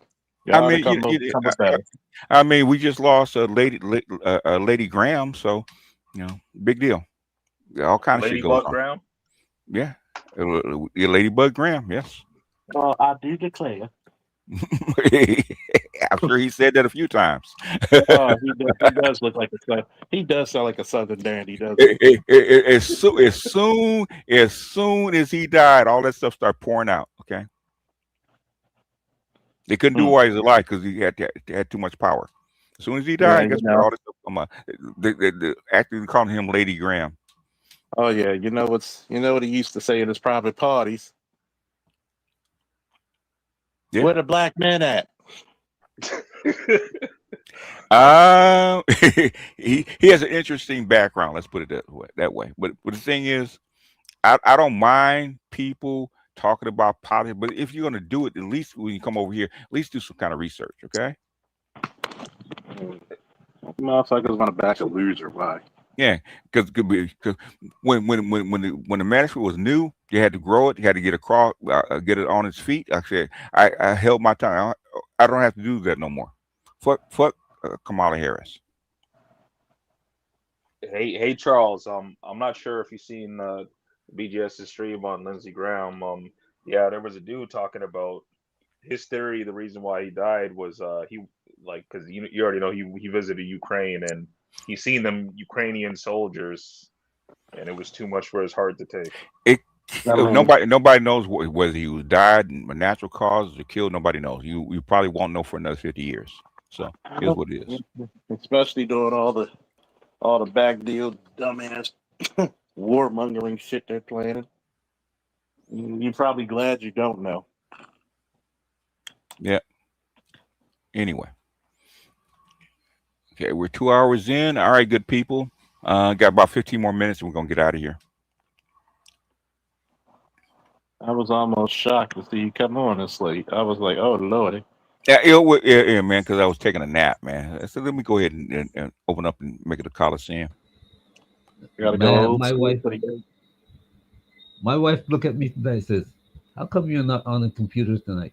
BGS is not on." She went online and looked for you. When I saw it, I was shocked. I said, "What the hell are you doing on?" But the other thing is, that video you sent us, but the guy who went to Walmart and did his thing, yeah, and then ended up dead. Yeah. When I showed her that, she was in shock. She's from Philippines. Yeah. When she saw that, it's like, wow, these people are really crazy.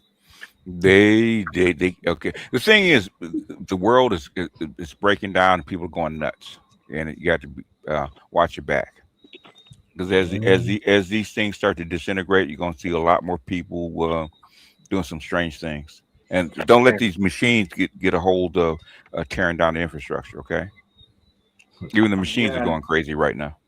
And by the way, if you need somebody to watch your back, I'll do it for a nice fee. I'll tell you, you should go ahead and give Elon Musk a holler. He might be hiring. Hey, he might need it. We have a lot in common. Yeah, that's probably so. Hey, you see the video? That bitch. You see the video with the guy from Chat GPT? He said he's got a bunker. Oh yeah. I sent it to you. Oh yeah, they all do. They all have them. They all have bunkers. That's why you think Theo left for Argentina. They all have them. They see that what could happen. Yep. They're all heading for the hills. Yeah, as I mentioned earlier in the chat, Teal doesn't need to be in America. He starts daily events. You know what's funny? It's the thing is, why did he leave? Okay, and Argentina of all places. All the Nazi illegitimate children are now. Argentina in the middle of nowhere. Well, Argentina is like it's if you've been following the World Cup stuff, like Netanyahu supports there, and there's been a lot of sketchy shit going on during the games. Of course, he supports there. He probably did some clandestine missions to get rid of some of the Nazis. I'm not going to speak on it. I'm not going to do this in public. Yeah, I'm not going to be in public. But BGS, you know what I'm talking about. No, yeah. I know what I'm talking about, right? Like you got to remember, Netanyahu, those kind of people come from Ukraine. Yeah. If you look at this thing seriously and ask the question, like BJ says, why? You gotta ask, what's the least likely? What? Look at all the countries on the map of the planet, and see if we go through some kind of conflict with Russia and China, what's the least possibility of Argentina? What's the possibility of Argentina being hit? Being hit by what? Nuclear weapons, because we are headed in that direction. We are fighting probably zero. We are fighting like crazy, even though our weapons supply is dying. You know what a nuclear weapon really is, man. Charles, I know what it is, Charles. Let him finish. Go ahead. I know what it is. I know. Let Charles finish, then you can go. Okay. Oh, okay. A nuclear weapon is not a weapon. It's just a ticket to the seat. Nobody's using that because guess what? Nobody's trying to. Everybody will lose. What's the point of trying to buy the world? That used to be the case. I'm not so sure now. Go ahead, D. Nope. That's exactly BTS. It used to be the case, but now, we were talking about this the other day on your Patreon. How it's so crazy how these people are thinking, how they're like going in.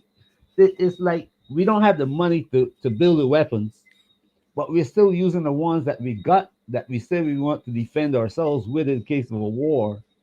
And they say, you know what, when you use up all of them. So what's left? What is left when we use up the defensive weapons is the nuclear weapons. The thing is, I thought white folks were much more saner than they actually are. Exactly. Yeah, and evidently they're not. Yeah, that's what bothers me right now. So BGS, why did you? Oh, sorry. BGS, why did you think they were more sane? Because, like, to me, that was one of the things that always kind of worried me when you talked about the end of like white supremacy. Like, I actually thought that they would be the ones to, like, especially with nukes, they may just end this whole world.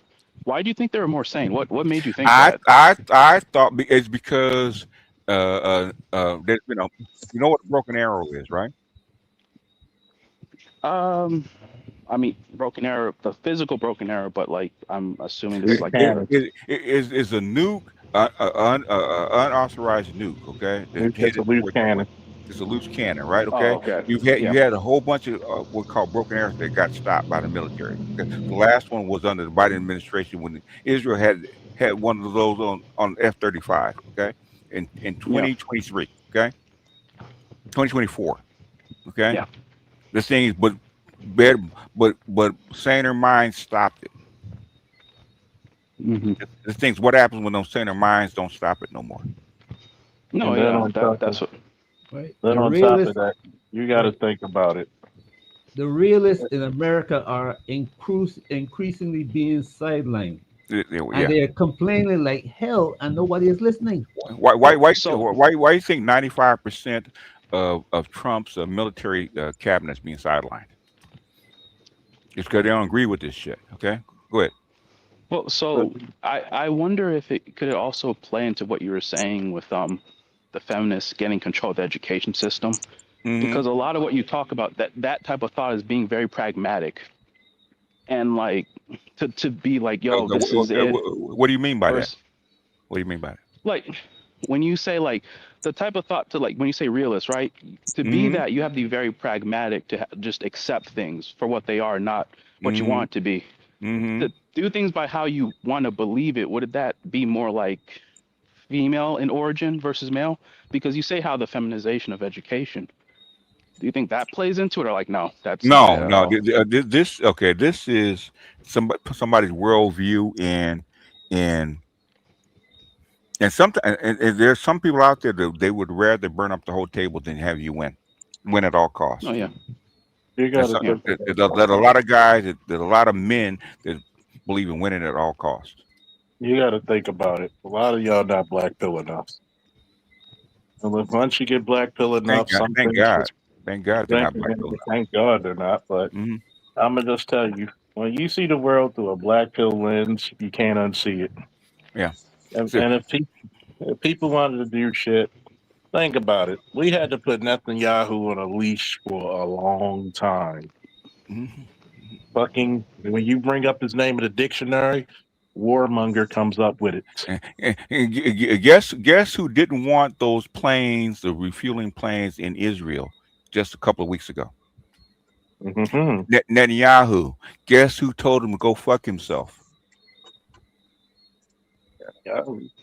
Trump. Okay, who's in charge? Trump. So Netanyahu's not in. I don't care what they tell. The little dog is not in charge of the owner. Never has been. No, because he's been embarrassed by presidents before. Like Netanyahu got sidelined by Obama. By Obama stopped his ass. Yeah, cold in his tracks. Cold in his tracks. Okay. So then he tried to go make an end run around him by coming to the White House and talking to senators. Barack said, no. Mm-hmm. No. Let me come talk to your people and get you straight, and they did. Yep. Like, I'm the head nigga in charge. I'm the HNIC.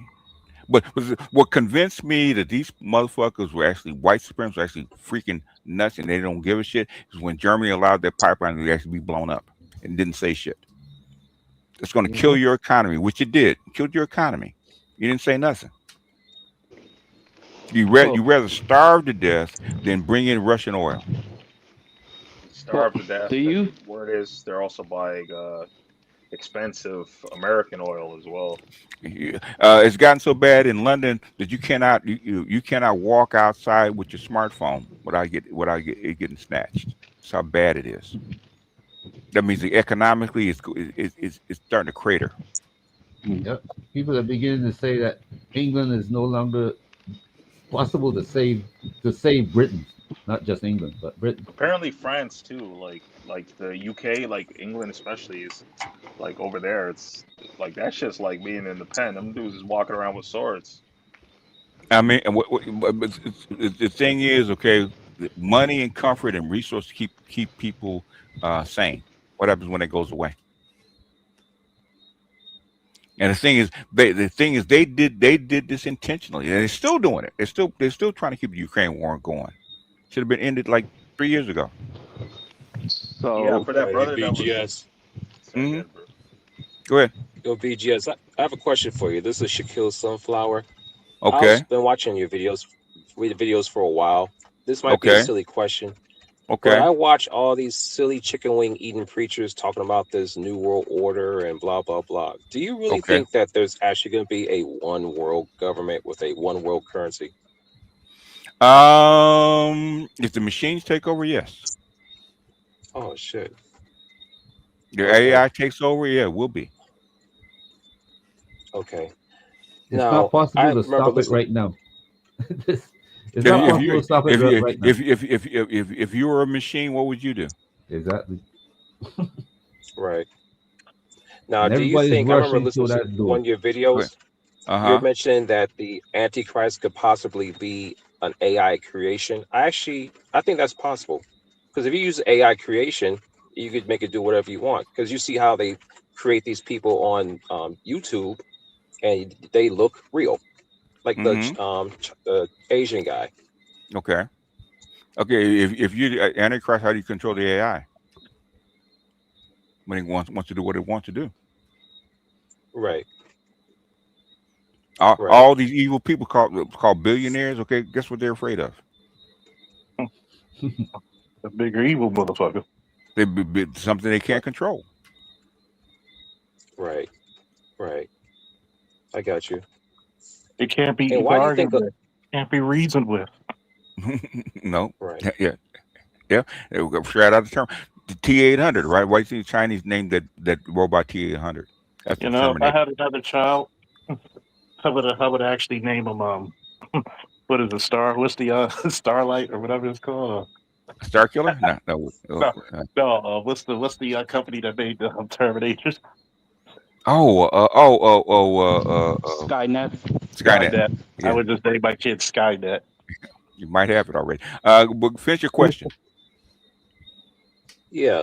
Why are white folks at a negative birth rate globally? Most people are at a negative birth rate globally. It's not just them. Who's the worst on the planet? Europeans. South Korea. South Korean at 0.7. Oh wow. I got you. It has nothing to do with color.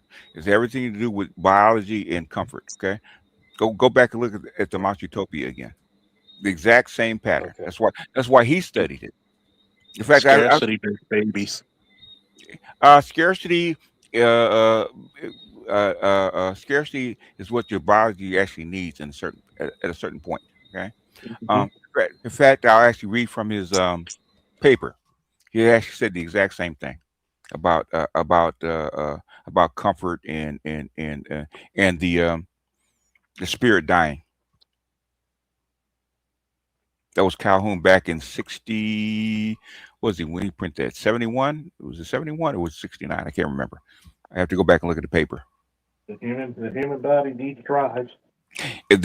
Your biology is what it is for a reason. Okay, to keep you from actually overpopulating the planet.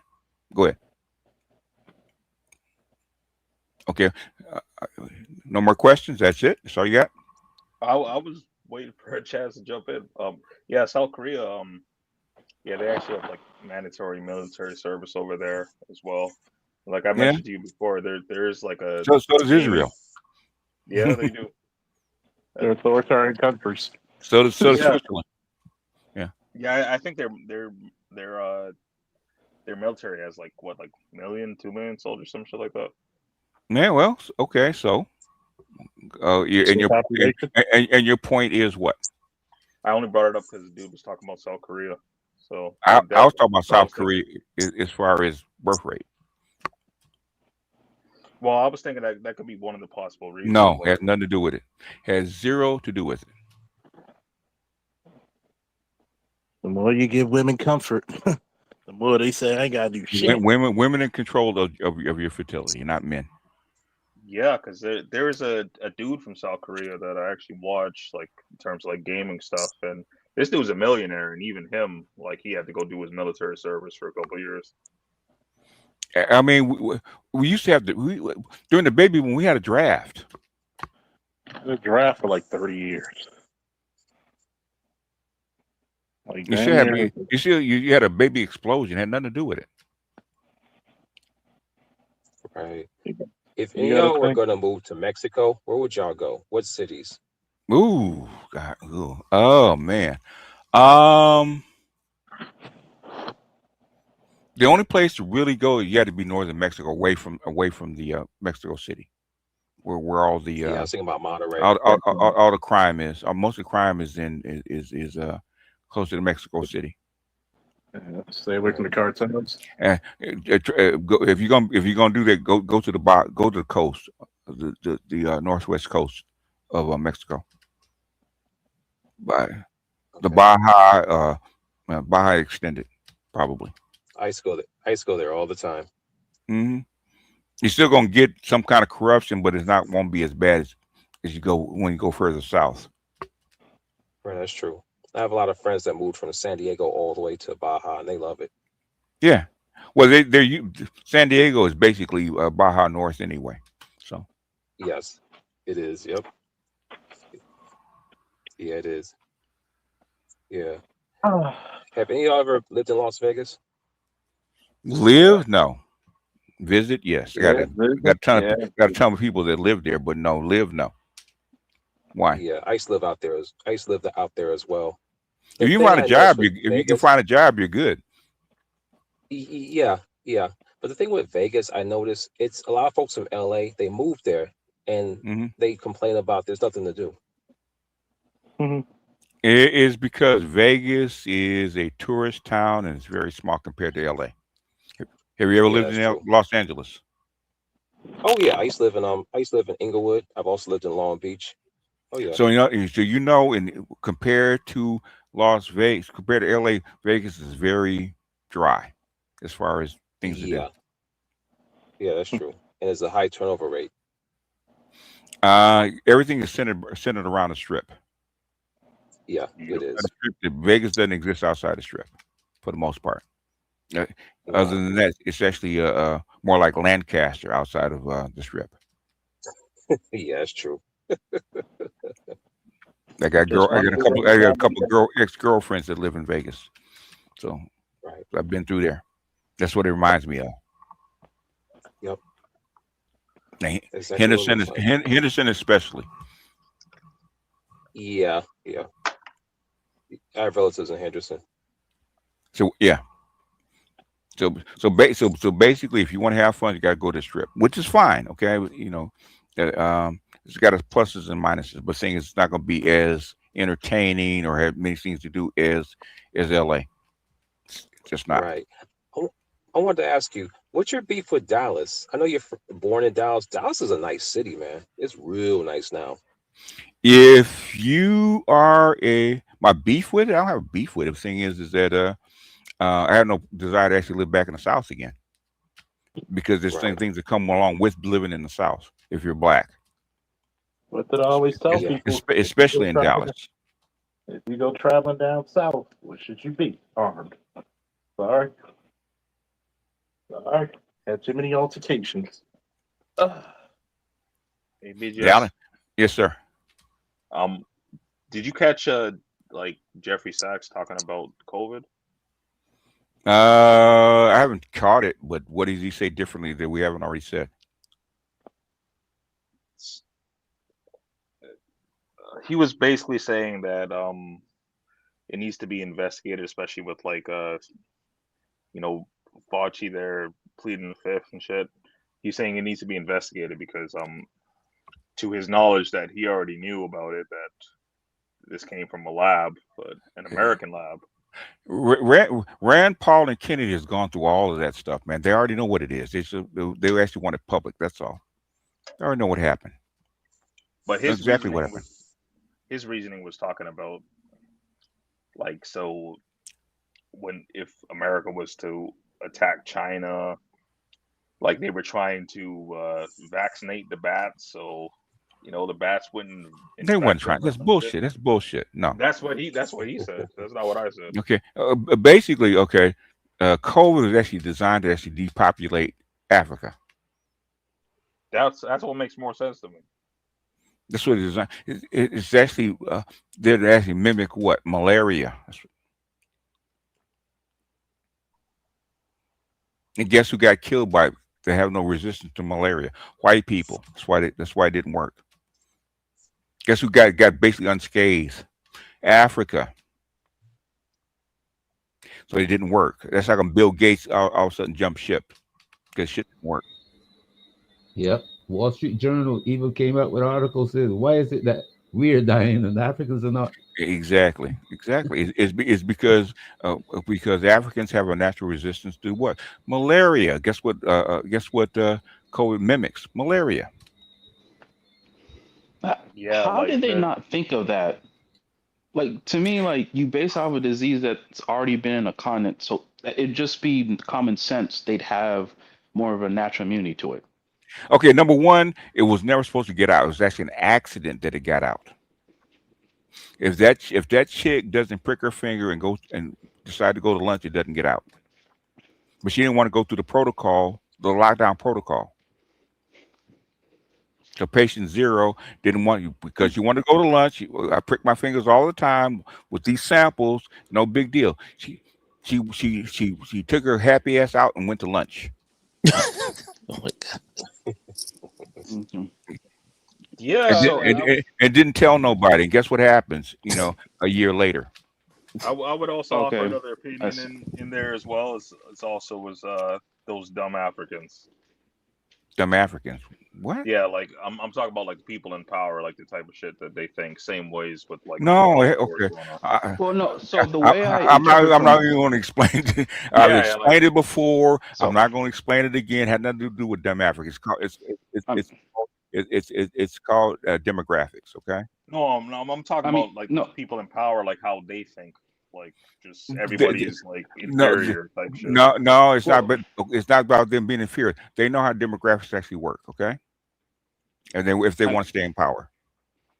I mean, from how you explain it to me, it seems like my understanding is, since it wasn't meant to get out, it's like it was more like a rough draft, not like the final version of it. So it seems like they're just trying stuff, and that's why, like, if you're trying stuff, let's see what happens here. It's not, oh, we've perfected it to, if we wanted to use it. You know what the fatality rate of the finished version is? 60%, or was that what? 35% fatality rate. Oh. Okay. Yeah. Guess what the version that got out? Guess what its fatality rate actually was? 3. 5%. 3. And guess how much damage it actually did? Just with 3%. Which is why China scrubbed the whole line to get rid of all this stuff. They scrubbed. That's why it doesn't exist anymore in the lab. They scrubbed all that stuff. because they didn't want to get blamed for it, which they got blamed for it anyway, because they're the ones actually working on it. And America died. They actually had the contract with Chinese lab.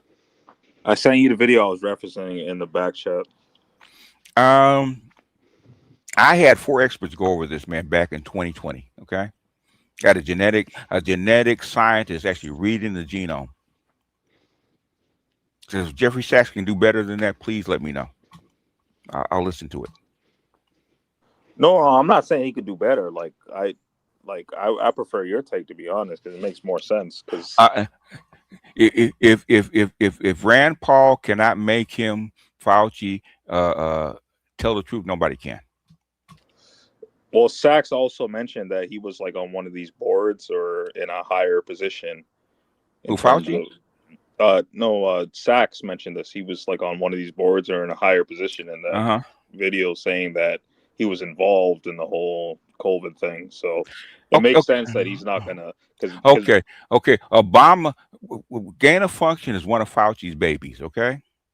Obama killed it in 2014. Guess who convinced Trump to sign it back into law? Fauci did. Fauci did. And 2 years later, you get COVID. Does this track with you? You understand what I'm saying? Yeah, I'm listening. Okay. So I say if they can actually get him to actually admit it on camera what he did, fine. But everybody already knows what happened, what he did. Yeah, he's not gonna admit that. Yeah, I'm not saying that he's gonna come out and say the shit and admit to what's because I believe he's one of the people that was in speaking about the whole Iran war and stuff, talking about this. Fauci?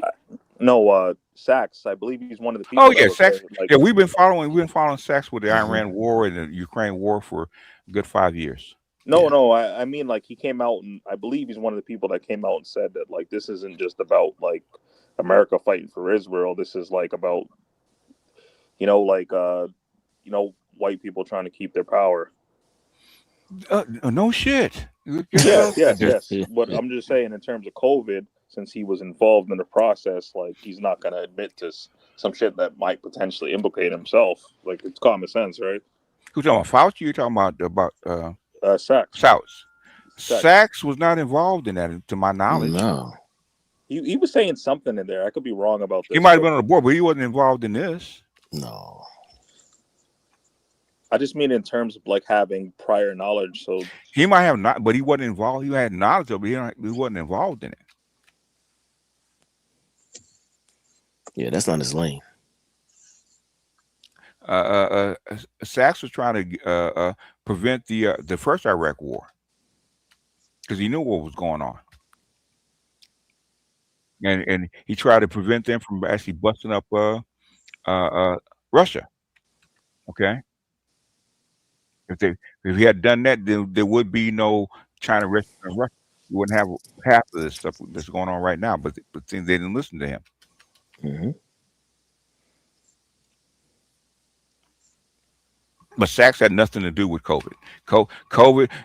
If you want to really know who really had more to do, it was probably Bill Gates, in my opinion. Okay. No, I'm not saying that. And for a very good, I actually explain exactly why. Why they did it. If I were them, I'd try to do it too. Yeah, I'm not saying that he had involvement in implementing any of this stuff. He's just saying that he had knowledge of it. I believe that's one of the things that he mentioned that he had, because I was watching that. Like I said, I watched a whole bunch of shit, but he mentioned that he had knowledge of his stuff and he was trying to speak out against it. All these people at that level have knowledge of this kind of stuff. There's too many people talking. Yeah.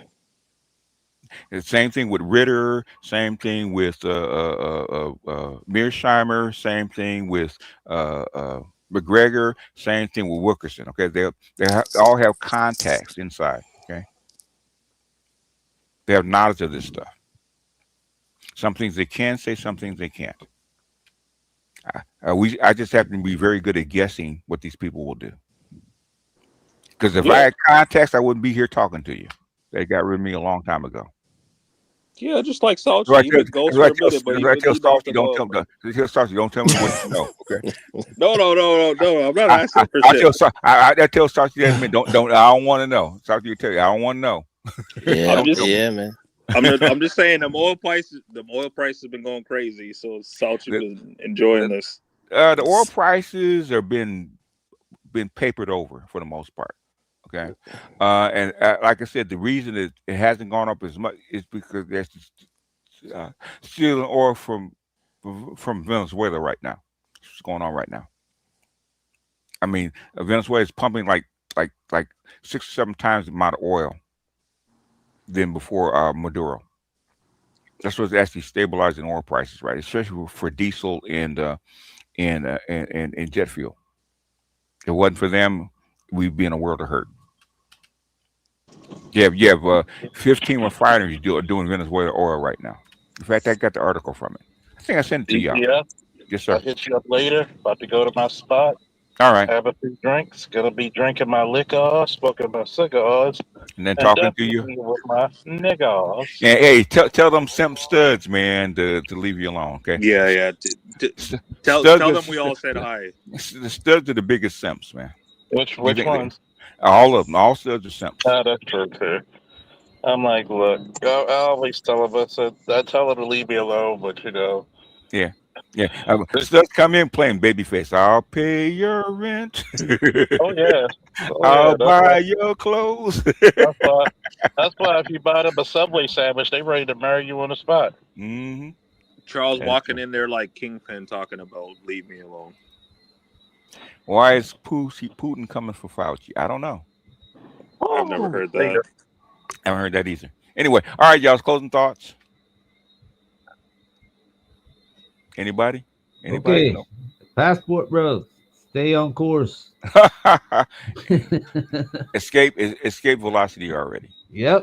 Stay on course, bro. Save yourself, black man. Mm-hmm. Anybody else? Yeah, I'll go. I'll say appreciate you as usual. How's Nicole? Now we're talking. I have to email her and see how she's doing. I haven't talked to her in about a year or so. Okay. She was real busy last time I talked to her. Okay. Yeah, she had that project, right? It was like 5 million. Oh, she had 2. Yeah, she had 2 grants. Yeah. Oh, okay. She had 2 grants, and she still had not even a toddler at the time, right? No, she had an infant. Yeah. Okay. Yeah. I have a quick question for you, BGS. I just opened up a spiritual center on it's like it's classified as a church. It's 501c3. Okay. But it's not. I want spiritualism. I'm not talking about religion. Okay. Would it be wrong for me to ask for tithes and offerings? Is that immoral? No.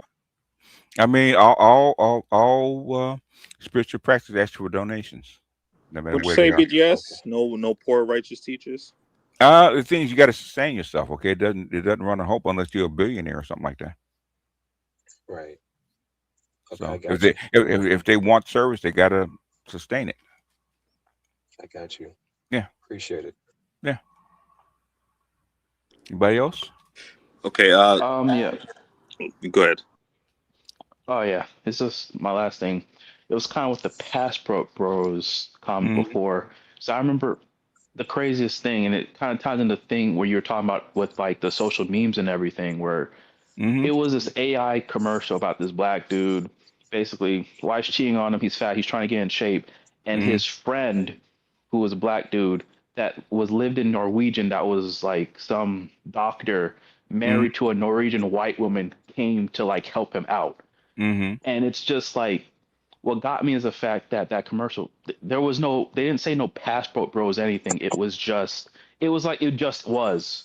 And to me, like that idea when you talk about memes and how they're like, the real saturation point is when you don't talk about it with like a term, it's just accepted. It's sheer velocity. People assume it automatically. Yeah. Yeah. It's kind of crazy because like, I'm starting to see all the stuff you're talking about now. Like you're seeing it and it's like, whoa, like the understanding comes more. But yeah, it's kind of crazy. Yeah, I mean, the things you're seeing, what we talked about become reality. Okay. People say it doesn't work, but guess what? It's working. Okay, just like the bumblebee. Why does it fly? Doesn't matter. It does. Yeah, this stuff's crazy, man. It's the way the system works, man. Gotta understand it. It's crazy. Yeah. It's because you don't actually understand it. I do, unfortunately. Well, I'm getting there. Okay. Anybody else jump in? I was gonna say, yeah, thanks for having me. Nice to see Salchi. Haven't seen him in a minute, and I wanted to ask you on the Patreon about America going back into Mali and this whole thing with Spain going on. I don't know what's going on with Spain. I mean, with all their migrants coming over there, from Mexico to Spain. No, it's from I don't know how to pronounce it, but it's like northern tip of Africa. Swimming over Morocco, swimming over to to Spain. Yeah, it's actually part of Spain. I didn't know that Spain owned a part of Africa. I didn't know that. They probably do. It's like Ceuta, it's called. I don't know how to pronounce it, but it probably Ceuta. is. Yeah, it probably is a colony of Spain. Yeah, it's like a small little tip, like top northeast coast. So if they're citizens, why did they trying to kick them out? Well, apparently it was like 25,000 came in a day. It doesn't matter if they're citizens. If they belong to Spain, then they're Spanish. Exactly. That's why that means it's not part of Spain. Well, it's just like the media is like going around like making it seem like it's just African immigrants trying to get into Spain, but it's like they are a part of Spain already. Yeah. Just once they hear Morocco, they hear Africa, right? So, but that's actually a part of Spain. That piece, Morocco's not part of Spain, but that piece might be. Yeah, that piece, it's like northern tips. It's northern tip. It's not part of Africa. I mean, it is part of Africa, but it's like it's colonized by Spain or whatever you want to call it. So why do they swim instead of getting on a plane and flying over? Because apparently Spain passed a law saying that which doesn't even make sense to me, because it's saying that like people that come over by sea can't, like, they have to go through the proper court process instead of just like deporting them. Okay. If somebody gets on a plane or gets on a boat going from Hawaii, comes to the United States, can they keep them out?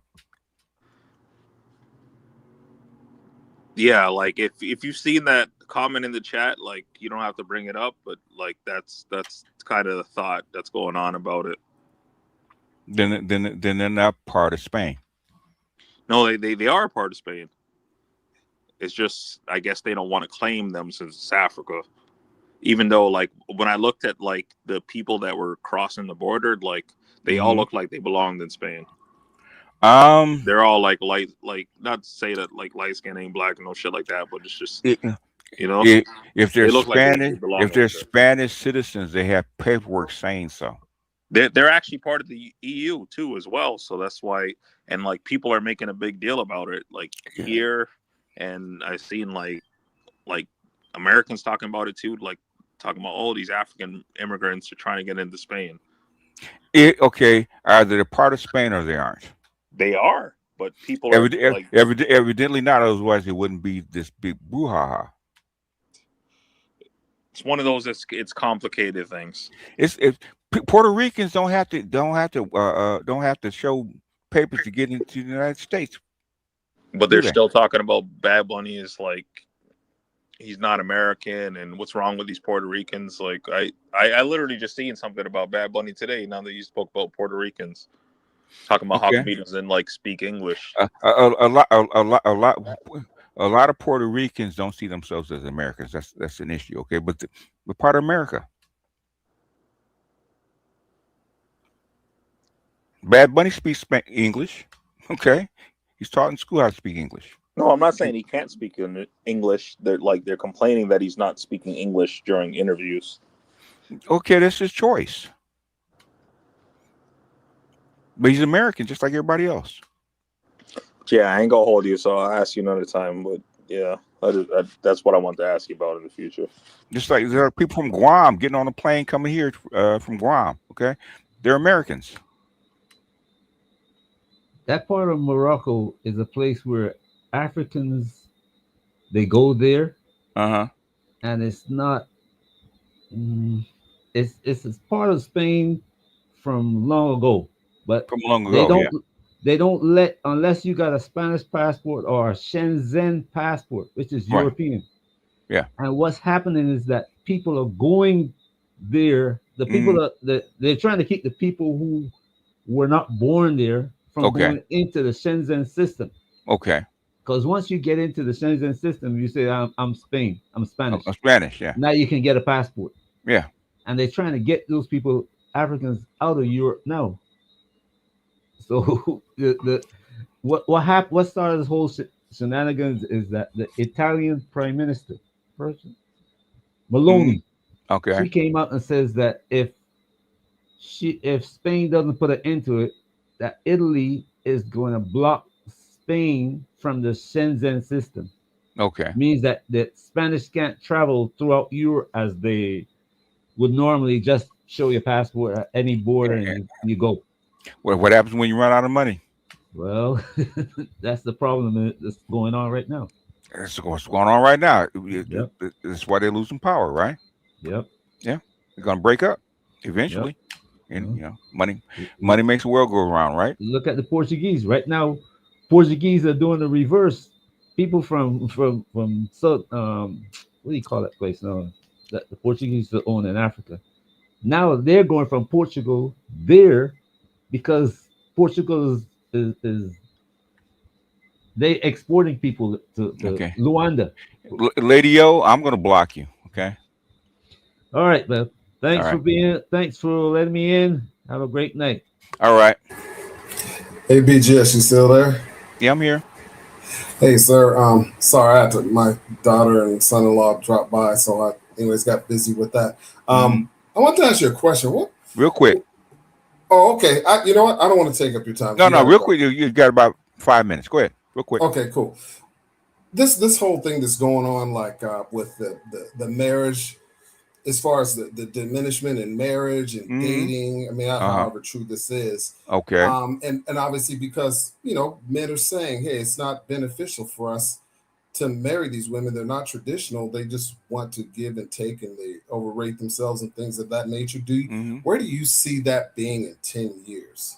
Do you see that basically there being somewhat of a reset with these ladies going, okay, we got duped by feminism, and now we need to reset, get our minds right. And I personally think that for women who have totally embraced that, if it's part of who they are, and I personally don't think you could turn that off once it's all absorbed in your mind.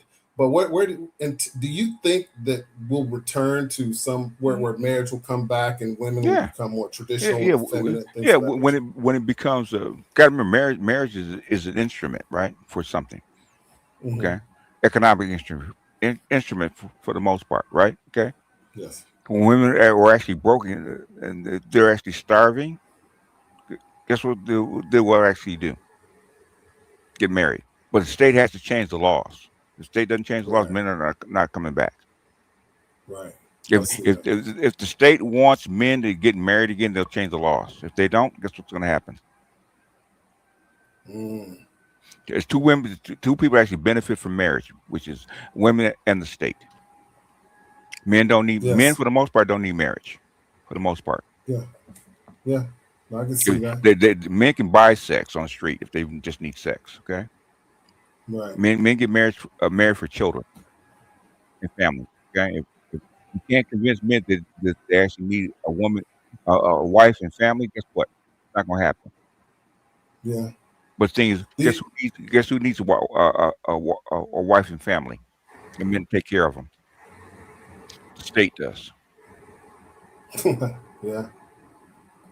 State needs workers. The state needs these kids to be educated. They can't pay for all these kids. That's what they did coming out of slavery, right? They forced black men and women to get married because the state didn't actually want to take care of single mothers.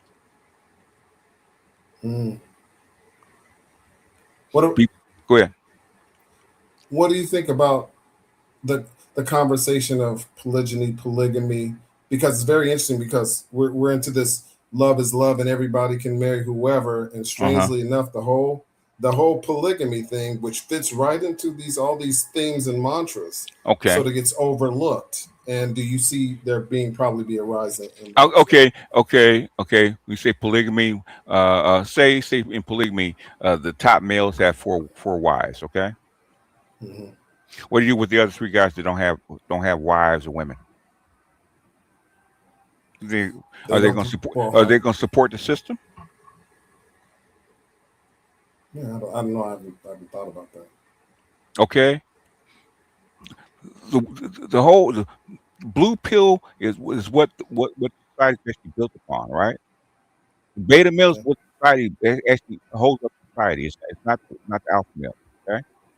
Okay. So you have polygamy where women are actually choosing 5 women choosing one guy. That's fine. Okay. Or 8 women choosing one guy. That's fine. What about the other 5 to 8 that don't have any? Why should they support you? Yeah. What's your incentive? Yeah, good point. Okay. The thing is, you have to think about somebody that's trying to manage a society. Why do you think in most countries polygamy is very small? Right. Now, one or two things: are you going to have a whole bunch of prostitution? Okay, men getting their needs met. I don't know if that's good or not, or you're going to have you're going to have what is it? What do they call it? Monogamous marriage. How you put people together? How you actually raise kids? Is one guy going to raise 20 kids and have 4 or 5 wives? It can be done on a small scale, but as a broad culture, how's that going to work? Yeah, that's not possible. Like as you were alluding to, you have to have a lot of money and resources to be able to do sort of like a Nick Cannon type of thing, and I don't think he's doing it that well either as far as raising kids. But that's my opinion. But yeah, I don't. With the whole conversation, it's just not realistic for most men because most men don't even have the. That's what I would say. Okay, all right. Say women went along with it. Okay. You're not addressing the guys that are not getting anything. Why should they actually participate in society? Because they're not going to get anything out of it. Right. They're not drones. They're not machines. They're not robots. They go.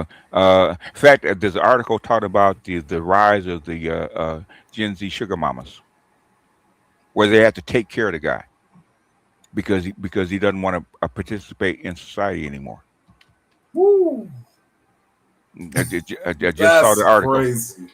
Yeah, I just saw the article. Okay, just on New York Times. Rise of the Gen Z sugar mamas. You said rise of Gen Z sugar mamas. Yep. I gotta look that one up. I just downloaded the article. Let me see if I can find it. I just sent it to some people. Go to my sent folder real quick. I wonder if you can put it in the back chat, if possible. Huh? I wonder if you can put in the back chat, if possible. Yes, if when I pull it up, before you beg, let me pull it up first, okay? Okay. And hello, Big Jess. Good evening. Good evening. Let's see if I pull it. Classic throwback. The Coliseum days of Saturday. Oh, here it is. Okay. I guess Art not going live tonight, so you got to fill in. He says it's getting kind of slow and it wasn't worth his while. Like many things. Hold on. I'll show you the article from the from New York Times on the Cut magazine.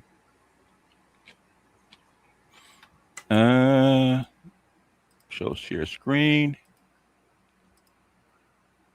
Bam. What does that say?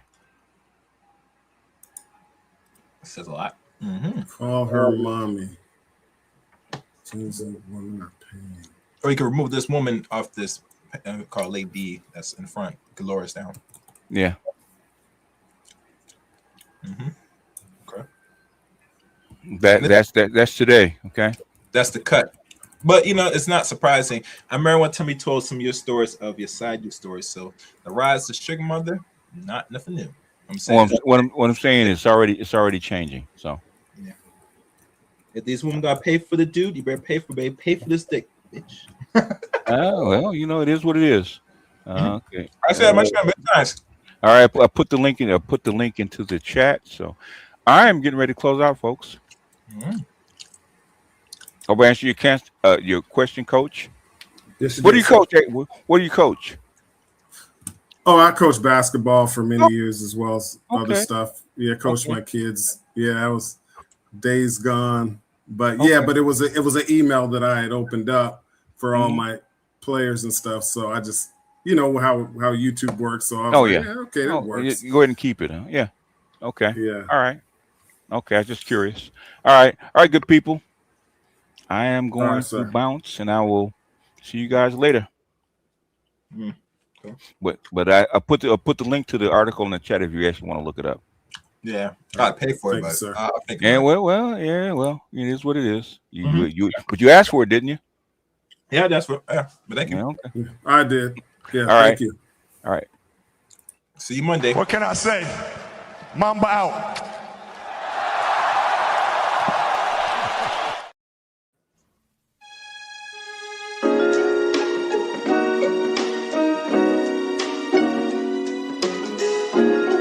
Muzyka Denis 7.